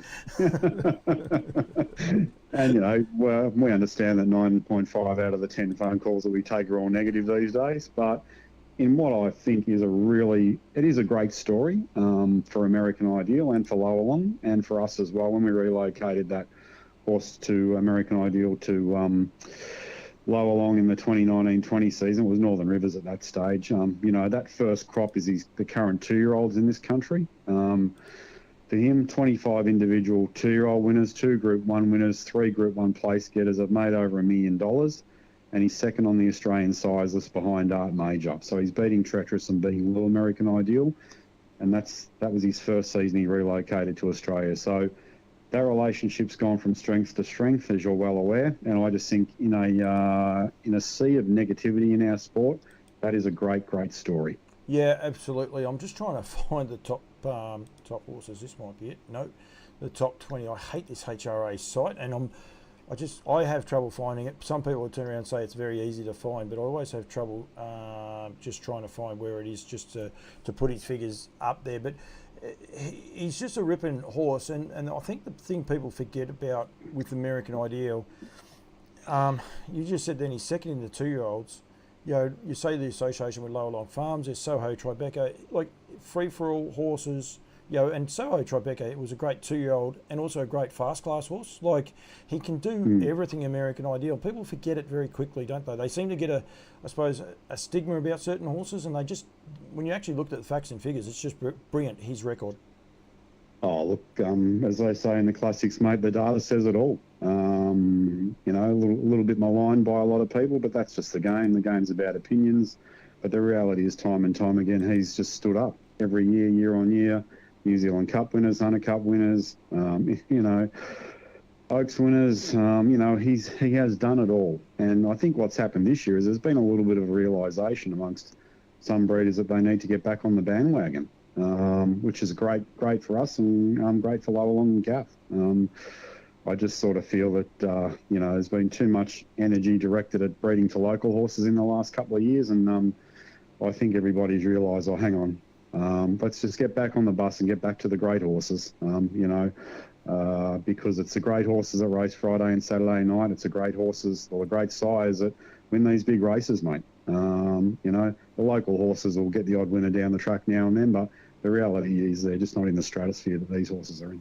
No, and it's one of those things that we cheapen our product sometimes. We need to be able to keep going forward, and horses that stand the test of time on the world stage, that is what we want. We want to see some of these, cracking times. I think I saw the first heat, which was they went 151.2 or something like that over the 2,200 metres. They're times that are unheard of because they don't run those times in America, and we need to continue to. They don't run that distance, sorry. So we need to continue to, I suppose, increase the breeding and increase how good these horses actually are.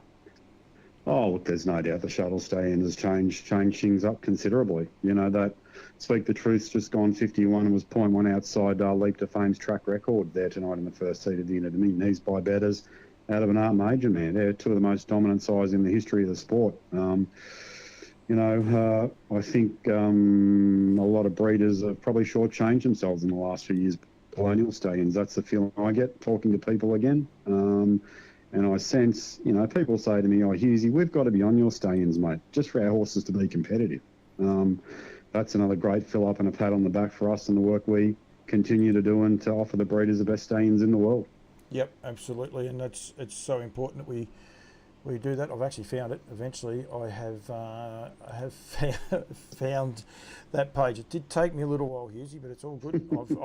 I've got it up there now. So Art Major is the leading 2-year-old sire ahead of American Ideal. So winners 35 to 25, and then 12 back to Captain Treacherous, and then Sweet Lou 35 winners. So I wonder how that works.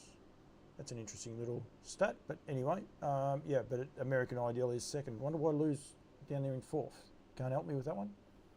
Oh, look, I think, everyone understands that the difference between, being in the top half a dozen and is, that that is done on dollar figure, the stallions. So that's a money-based thing. Lou might have had 35 winners, but he's had, some of those have only won one race, whereas American Ideal's had a real good fill-up with the group winners. So that's the difference, and the same with Art Major. But, the reality is we've got 4 weeks of the season to go.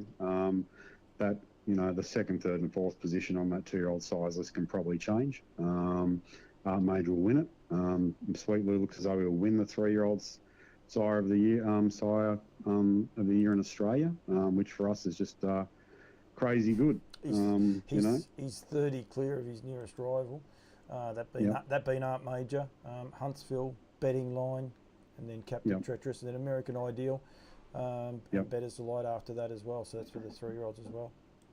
Yeah, and look, I think the great thing about Lou's crop this year as well in Australia, he's actually gone from having those 50-odd 2-year-old winners last year to 85 winners this season. So that crop has roared on. So if you want durability, sustainability and that sort of thing, Lou's found another 30 plus 3-year-old winners in the following season. So that's the stage is set for him to be a great sire. No, absolutely. And then on all the sires, Better's Delight, he's had 335 this season. He is 11 clears, of Art Major, Captain Treacherous. Then you've got Sweet Lou and American Ideal in the top 5, mate. So again, three of the top 5 foundation sires, if you like, at Woodlands Stud. Yeah. Look, it's those shuttle horses have just been the absolute difference to the game down under. There's no two ways about that, and that isn't changing anytime soon. And one thing we love is,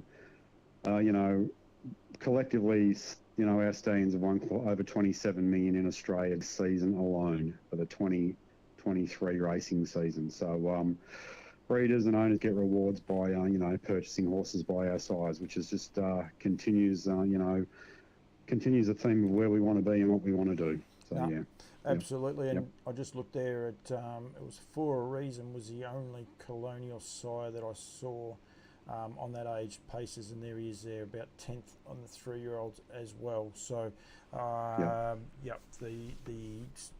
quality American, the quality imported horses, I should actually do that on the trotters as well at some stage, but the quality horses coming in from overseas, just, they shine so well.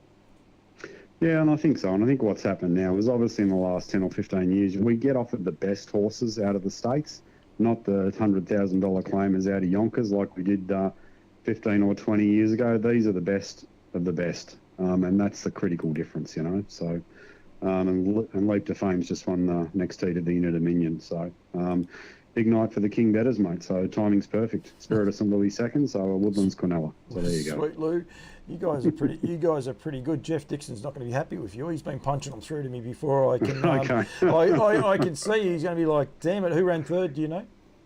Our Money Rocks, the horse that drew the ace. So, I think Barrier One's been a bit of an advantage. It's a second and 2/3 draw on one around Albion Park, so it's clearly an advantage, that's for sure. Yeah, look, it has been tonight and probably will be throughout the series, Leap to Fame's 3 wide into the chair there and Too Good doing it tough again. Look, a very good night for us, which is terrific, and for the people that continue to support us as well. Down below the Seaside continues to get the job done, Hughesy. I know it's a horse you're really keen on, and he's really firing, especially in New Zealand at the minute with these high-class 3-year-old races on.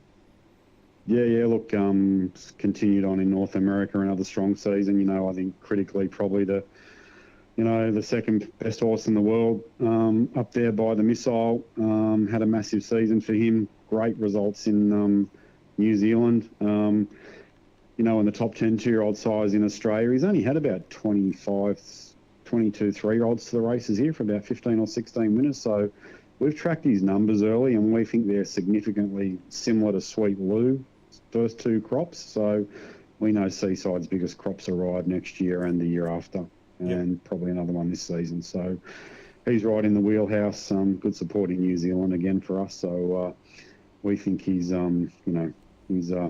he'll be thereabouts. We're comfortable with where he sits in the scene at the moment. I know she got beat on show day, but Coastal Babes set a track record at Auckland, winning there. I think it was an track record. So she's a very, very serious horse that could find a way over here to some of the better races later next year.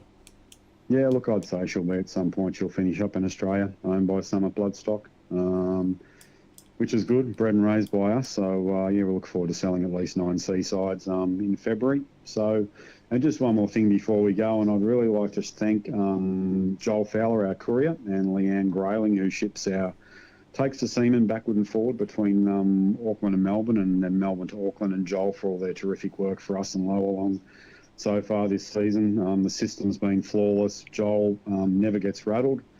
Leanne just goes about her business. There's no angst. There's no drama with the crew that ship our seamen. So with 8 weeks to go, a big shout out to both of those guys who have just done a super job for both us and Lower Long, and particularly Joel, who's spent a significant amount of time on the road to us for Wagga because of the poor flights out of Melbourne. He's been driving to Wagga on probably 3 times a week for us. So, we're getting a lot of mares in foal up there through Joel's hard work as well, which is terrific. Yep, got to keep it up too.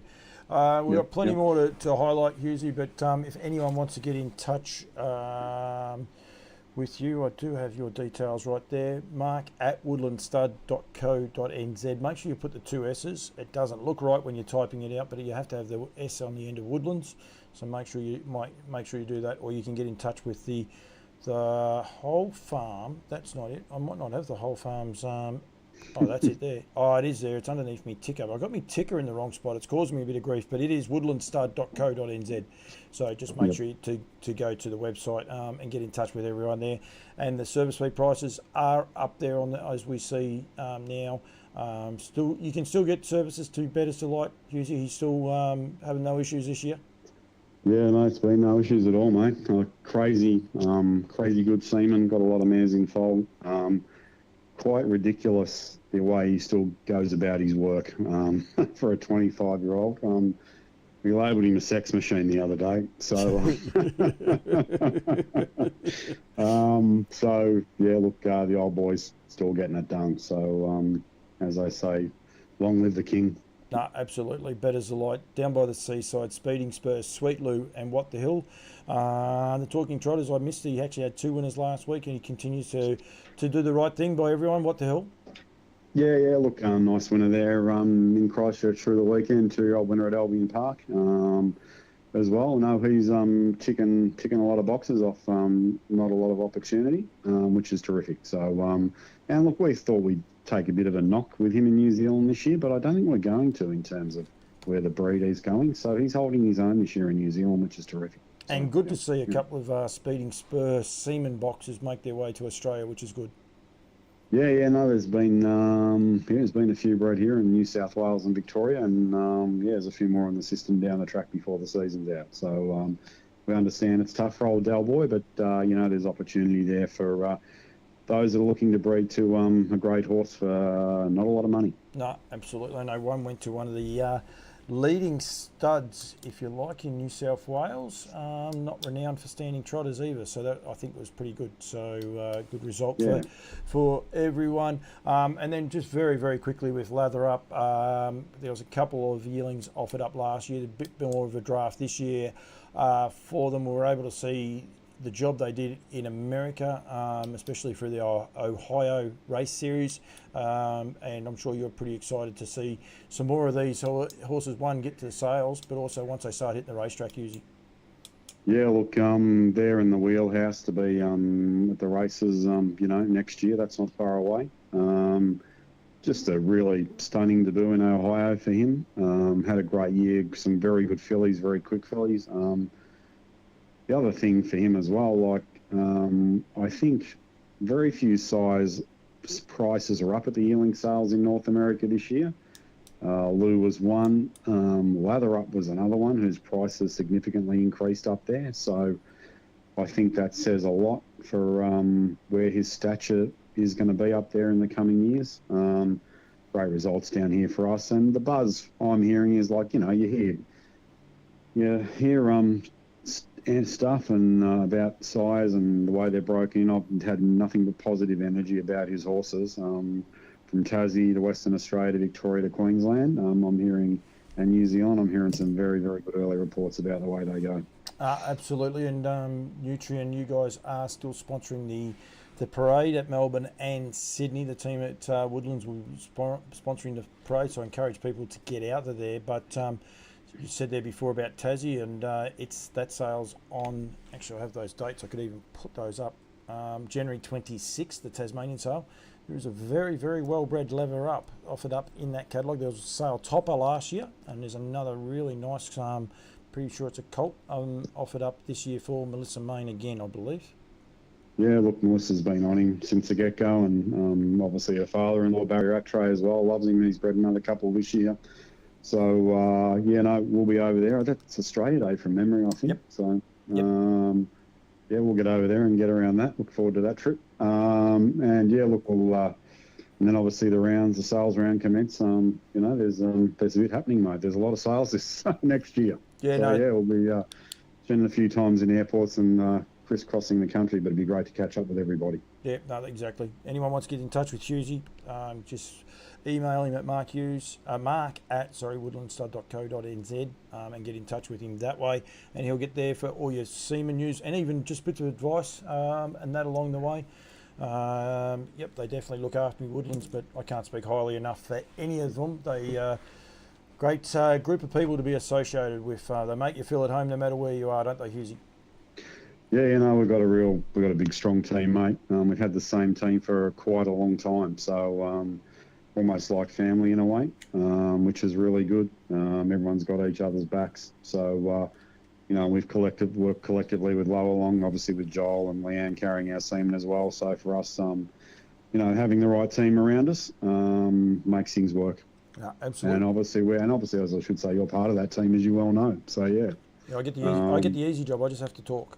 It's easy. Yeah, that's it. Yeah, you get all the easy jobs. So yeah, yep. But that's why we're hanging out with you, mate, because you speak your mind. You're all part of that, mate. You're an industry person like we all are. I believe we just got to look at it a little bit differently, our industry, and be aware of it. We are a Southern Hemispherical trotting group, I believe. Might sound a little bit Duncan McPherson-ish, but I've been banging on for a long, long time that we need to embrace New Zealand. New Zealand need to embrace us. Work together. We don't have to highlight then that half the field of the Inter-Dominion are made up by Kiwi breds, because they'll all be Southern bred horses, and the product will be so much better. And then work together with the racing product would even be better to get some cross country, I suppose, racing, if you like, in competition. Oh, look, there's no doubt both countries need to reconnect from a racing calendar perspective, and one or two other scenarios. That's a chat for another time. We could talk about that all night. Everybody that has common sense should be well aware that's the case, that it needs to be reconnected. The New Zealand product remains strong. It's massively strong in Australia, at Grand Circuit level, at any level, and at the stallion level, mate. Yep. 3 of the top 5 all-age sires, and New Zealand owned or based, or American Ideal is in Australia now. So New Zealand sires have won the last 12 Australian stallion premierships. That'll be 11 for Betters, and Christian Cullen won it before that. So, the Kiwis just keep shaking trees over here, mate, and long may it continue. No, absolutely. Mate, thank you. Bev Williamson's watching. Cam Bray, he's come back on to watch himself. Probably wants another picture of himself coming up, but that's okay. Dolly. What's going on? Has he still got that mustache? Have you seen him lately with the mustache on? No, I believe it might be removed, but I'm not sure.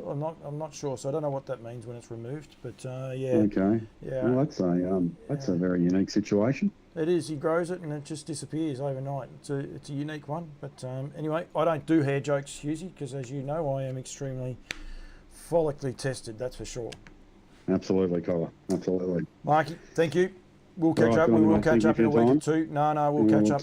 Yeah, we'll catch up. We've got a little bit going on the next couple of weeks, but once we get back from the Inter-Dominion, we'll touch base before Christmas as well and go from there. But we've got the great Tom Bagri on. Good luck to you, Tommy, on the weekend with Walking on Sunshine. One of the great blokes of New Zealand harness racing. A lot of fun. Quiet achiever, I reckon, Hughesy.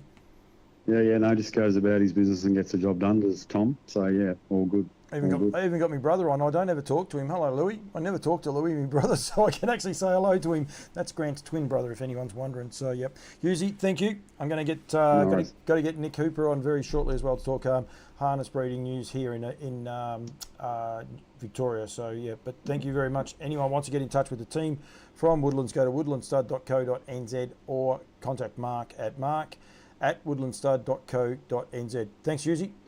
Good on you, mate. Thank you. No, thank you very much, Mark Hughes there joining me and doing an awesome job, the team at Woodlands. And look, they pay me. I won't hide no facts of that, but awesome group of people to deal with. I have got one too many things happening here at the minute. So, oh no, what have I done now? I've just done something very wrong to that, but yep. It's all good. Caught back up, so that is fine.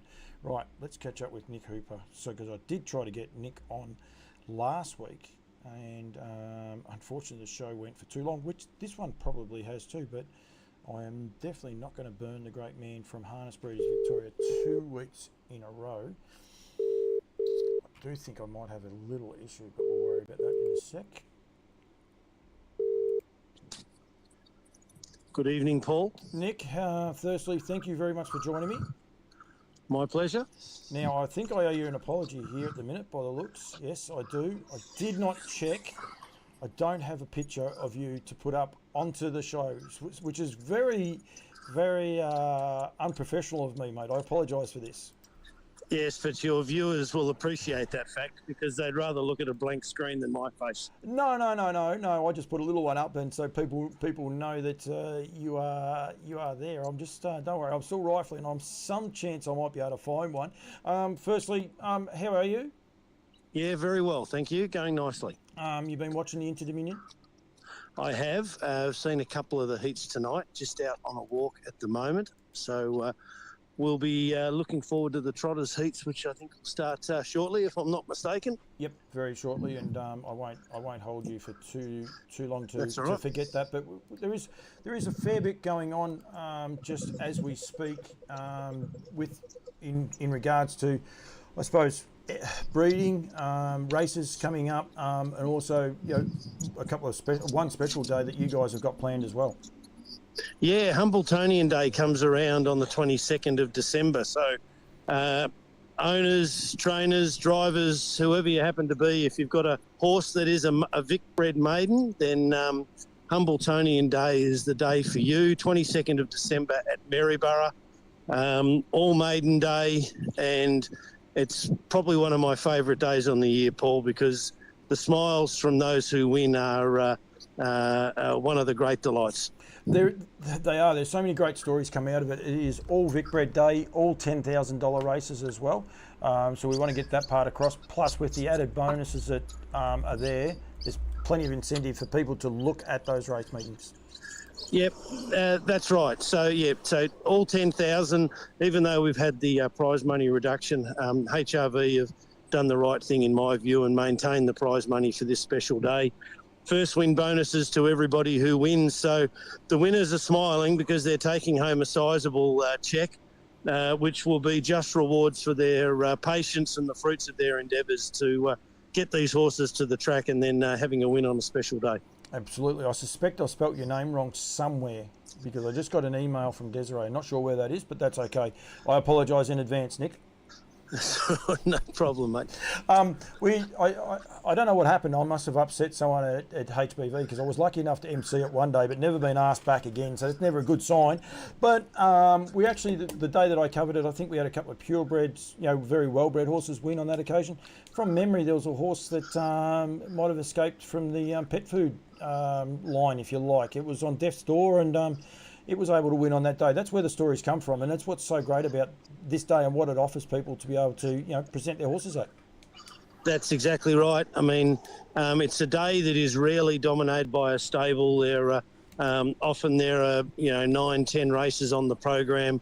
It's a rare day that trainers can double up. Everyone is keen to get their share of the chocolates, and the races are well fought out, and they're often very keen punting battles as well, because you can be guaranteed that everyone is doing their darndest to get that win on Hambletonian Day. Yeah, and Desiree's just come through there with Hambletonian record stands at 47 starts before winning on the day. So that's the most that a horse has had being a maiden. Yes, and that's the thing for people to realise. You see it in the conditions, but each of the races is selected from a number of starts down. So, and in some of the grades, of course, they won't have had a lot of starts, the 2-year-olds for example. But if the nominations are there, it's done. Highest number of starts down gets the run, and we're all about those people who've persevered and hopefully getting that elusive win. It used to just be a single race. It was the brainchild of the HBV committee going back well before my time, and then as everyone would know, has expanded into a multi-race Vicbred format that we love to sponsor. And as often many of the winners are not just owned by Current Happy Group, but often they're owned in part or in whole by their breeder as well. So some of those stories, are just great fun. Nominations close. We want people to be aware of this on Monday, the 18th of December. So that's the weekend, the Monday after the Inter-Dominion, if you like, and that's the reason we want to get the message out there. I did want to get you on last week, but the show went very, very late. So we want to make sure people are aware. There are, for 4-year-olds, 3-year-olds, 3-year-old colts and geldings, 3-year-old fillies, 2-year-old colts and geldings, 2-year-old fillies, 4-year-old trotters, and then the same with the trotting brigade with the colts and geldings and the fillies for 3-year-olds and 2-year-olds as well. So all classes are catered for. There is also other prize. It says $10,000, but I'm pretty sure that is actually the conditions of the racing. But I'm pretty sure there's other prizes that come in on the day as well. Yeah, that's right. The VSTA get behind the trotting races as well and provide extra bonuses. There's ourselves through for both gates. It's there's a hell of a lot to take home, and I'm looking forward to being there on the day. And I just love the looks on everyone's faces when they get up and win these races. No, absolutely. Sales are coming around very, very shortly, Nick. I was going to get Mark Barton on. I will not be. The race dates have been announced for the Nutrien Race Series. $1.25 million in prize money. Huge prize money on offer, Nick. Hopefully you didn't get run over then. It sounded very close, but hopefully you're still with us. No, I just hip and shouldered that bikie and cleaned him up. He's all right. 250,000. We'll go this way: 250,000 for the 2-year-old paces, 150,000 for the 3-year-old paces, and then for the trotters. And I'm sure as a trotting purist yourself, 75,000 for 2-year-old trotters and 150,000 for the 3-year-old trotters, and they are single sex. So the colts and geldings, 75,000, and then the fillies as well, 75,000 for the 2-year-olds, and then 150 for those. It's massive, massive prize money. And we want to get as many good horses as we can to these races. Very much so. All congratulations to Nutrien for the growth in this. Looking forward to that whole weekend and the growth that it can provide as a real weekend of focus for the sport. Thrilled that APG are back at the start of February, providing options for breeders and our members as to who they want to go to. That will provide extra, opportunities as well for graduates at both of the sales. So really wishing APG and Nutrien all the best for the sales, for all of our members who are selling, and may they get a good sale and see the numbers heading in the right direction. And last year, Nick, we had the introduction, if you like, of the V12, V9 and V8 rump stickers, and we went through great pains to explain to people what they were, but effectively you're a Vicbred pure platinum, or what's the other one? Vicbred basic. Just Vicbred. Okay. Just Vicbred. That's it. Yep. I was thinking, geez, I forgot a name there. Those rump stickers will be back this year for the entire sale season. Yeah, that's the plan. I think that they were well received, certainly as people are gradually getting educated on the different first win bonuses that Vicbred eligible babies have. I think it's a very easy visual guide to make those decisions simple for the buyers. We'll start to see that from the new season with next year's 2-year-olds. Coming out, and that I'm sure will be a topic of conversation as people start to actually see, the sizable bonuses that are on offer, and especially if you can combine it with a $10,000 maiden race. It's a hell of an achievable goal for everybody to get their horse to the track, pick up that really nice bonus, and makes the effort that so many people put in all the way along the process from conception to birth to breaking in to getting it ready to race. It really does make the effort hopefully worthwhile and give people a financial incentive to be involved. And we want to make people aware too, Nick, that these bonuses, the breeders actually get a bonus, a proportion of that as well. That when you breed a winner, because we want more people breeding horses. We need more people breeding horses. We want good quality horses bred, but you don't just breed the horse and then that's it, especially if you can win a group race along the lines. But even with these Vic bred pures and platinums and the basic, you also do get a bonus along the way as well. That's right. Currently, that's right. A proportion, 10% goes to the breeder. Yep. And then there are the breeders' bonuses, which are separate to the first win bonuses.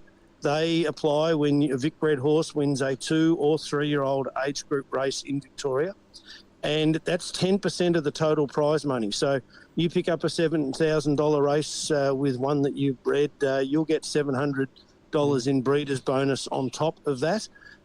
It's a very generous scheme that is there to help breeders with their cash flow. It's been in place for quite some time. Once again, our predecessors of mine at HBV negotiated that with HRV, and it's a very valuable thing that not too many people know about. And it really, I can tell you, I really appreciate it when one that I've bred just picks up a maiden somewhere. It just becomes that little bit of cash that just you can put away, and it just helps you with the next season's breeding costs. So it's something that we're very big on, and want to make sure that it continues. So anything that helps the breeders is important for us. And I know you are the president, but I would imagine that would actually get you thinking. It could be in the depths of winter where it's hard to think about breeding and the positivity. We all talk about it here, especially here in Victoria. When you get one of those bonuses though, Nick, to actually consider, I suppose, like thinking about a stallion, even though it might be the furthest thing from your mind at that time. Well, as we know, in the middle of winter, we're often seeing our friends Brett Coffey and Kath McIntosh starting to announce their new stallions at their studs. It's often the time to be preparing yourself for the breeding season, and you get some exciting announcements. And talking to Brett and to Kath as two of our leading stud masters, I get the feeling that their stallions are having, pretty good seasons. So hopefully that's going to translate into good numbers of mares served, and then hopefully foals on the ground in 12 months' time. A little bit said about the negativity, if you like, in Victoria with the stake reduction, but it does seem, albeit not confirmed yet, but there is that touch of positivity around the breeding scene, Nick. Yeah, look, I think so. I mean, there's some... there are some really well-priced stallions. Again, there's something for everybody. I mean, we've got access to the best bloodlines of both gates in the world. Yes, you've got to pay the freight for those bloodlines, but people are are making those decisions. But there are some. I know that Kath is thrilled with the way King of the North has been received here in Australia and New Zealand, and Brett Coffey was telling me bookings are up to the Storm Inside, who. His first progeny will hit the racetrack next year, and have got some good reports. So, there's all different phases or parts of the breeding market are having some hopefully some positive news that are suiting different people's budgets, and they're hopefully seeing a return on investment down the track. No, absolutely. That scared me when you said that. Then that the Storm Insides will be hitting the racetracks. I was thinking, no, you're wrong, but you're actually right. But it wasn't that long ago. I was standing next to him after going. I think he went 55 around Swan Hill one night. So, beautiful racehorse he was. A beautiful looking horse too. So, yeah. Yep. No. Nick, I will let you go. You sound like you're puffing a little bit. You got 3 minutes to get inside to see Adele, the best bourbon, Queen Aaliyah. Come on, mate. I'm as fit as a Melly Bull. What are you talking about? Majestic, Ross Majestic, Harry, Funky Monkey, Olivici, Murray Law, Hatchback, Constantinople, Maya, Ultimate Eddie, and Gus. Gus, a lightly raced horse, has got a lot of ability, but he's an enigma. Mate, thank you. Thank you very much. hbv.org.au is That's the one. Yep, go to hbv.org.au for all the updates. Desiree keeps everything up to date, up to standard there as well. And don't forget that huge race day, as long as I get the right mouse there. Friday, the 22nd of December at Maryborough, the all-maiden day, Humbletonian day on that occasion. Nick, thank you very much. Thank you very much to the Harness Breeders Victoria as well, mate. Good on you, Paul. Thanks for having us on. We'll see you at the track shortly. You will indeed. We have Nick Hooper joining me from HBV as well. So plenty covered off. Big show. As I said, it was a little bit of a crossover between Over the Ditch and On Loose Lines. I see we had Bev Williamson on there before. Had plenty of people on. I apologise, I haven't got a lot of the names out there. Thank you very much for joining and getting involved. Thank you very much to all of the guests that I've had on. Matt Markham, Cam Bray, Mark Hughes, Nick Hooper. Didn't get Mark Barton on, and also Daniel Hibbert. I've got to get Daniel back on. I might try and get Daniel on, especially next Wednesday night. Next Wednesday, hopefully we can get him on. I'll try and get him on anyway at some stage, because he's doing some great things, great calling with the Greyhounds. HBV membership up for renewal, great value, really help for the advocacy. Go to hbv.org.au. buy membership /buy membership to get involved in that, and you can see there Desiree doing that. Emily Morgan and Desiree, thank you very much for everything you guys do with their comments in there. They keep us on the straight and narrow as well. I'm going to be in New Zealand from tomorrow morning for right through to Grand Prix Day. Tune in Sunday morning. Keep an eye. We'll put a post up when we can confirm the time, but probably about 8:30 for my Australian viewers and 10:30 for the Kiwis. We'll be live from Addington Racetrack doing a bit of a preview. Matty Markham and I think Johnny Turner will be joining me. Plus we'll get some guests on as well to coverage what's going to be a huge day for New Zealand harness racing. And then I will be back, for the Inter-Dominion next Saturday night for Nutrien Equine are sending me up there, making a difference as well to getting some interviews out there and promoting the industry. So thank you very much to the guys from Nutrien. Thank you to everyone that has tuned in. That next heat of the Inter-Dominion Trot is 1 minute away. Good luck to all connections. Good luck to everyone racing your horse this week, and we will catch you all next week.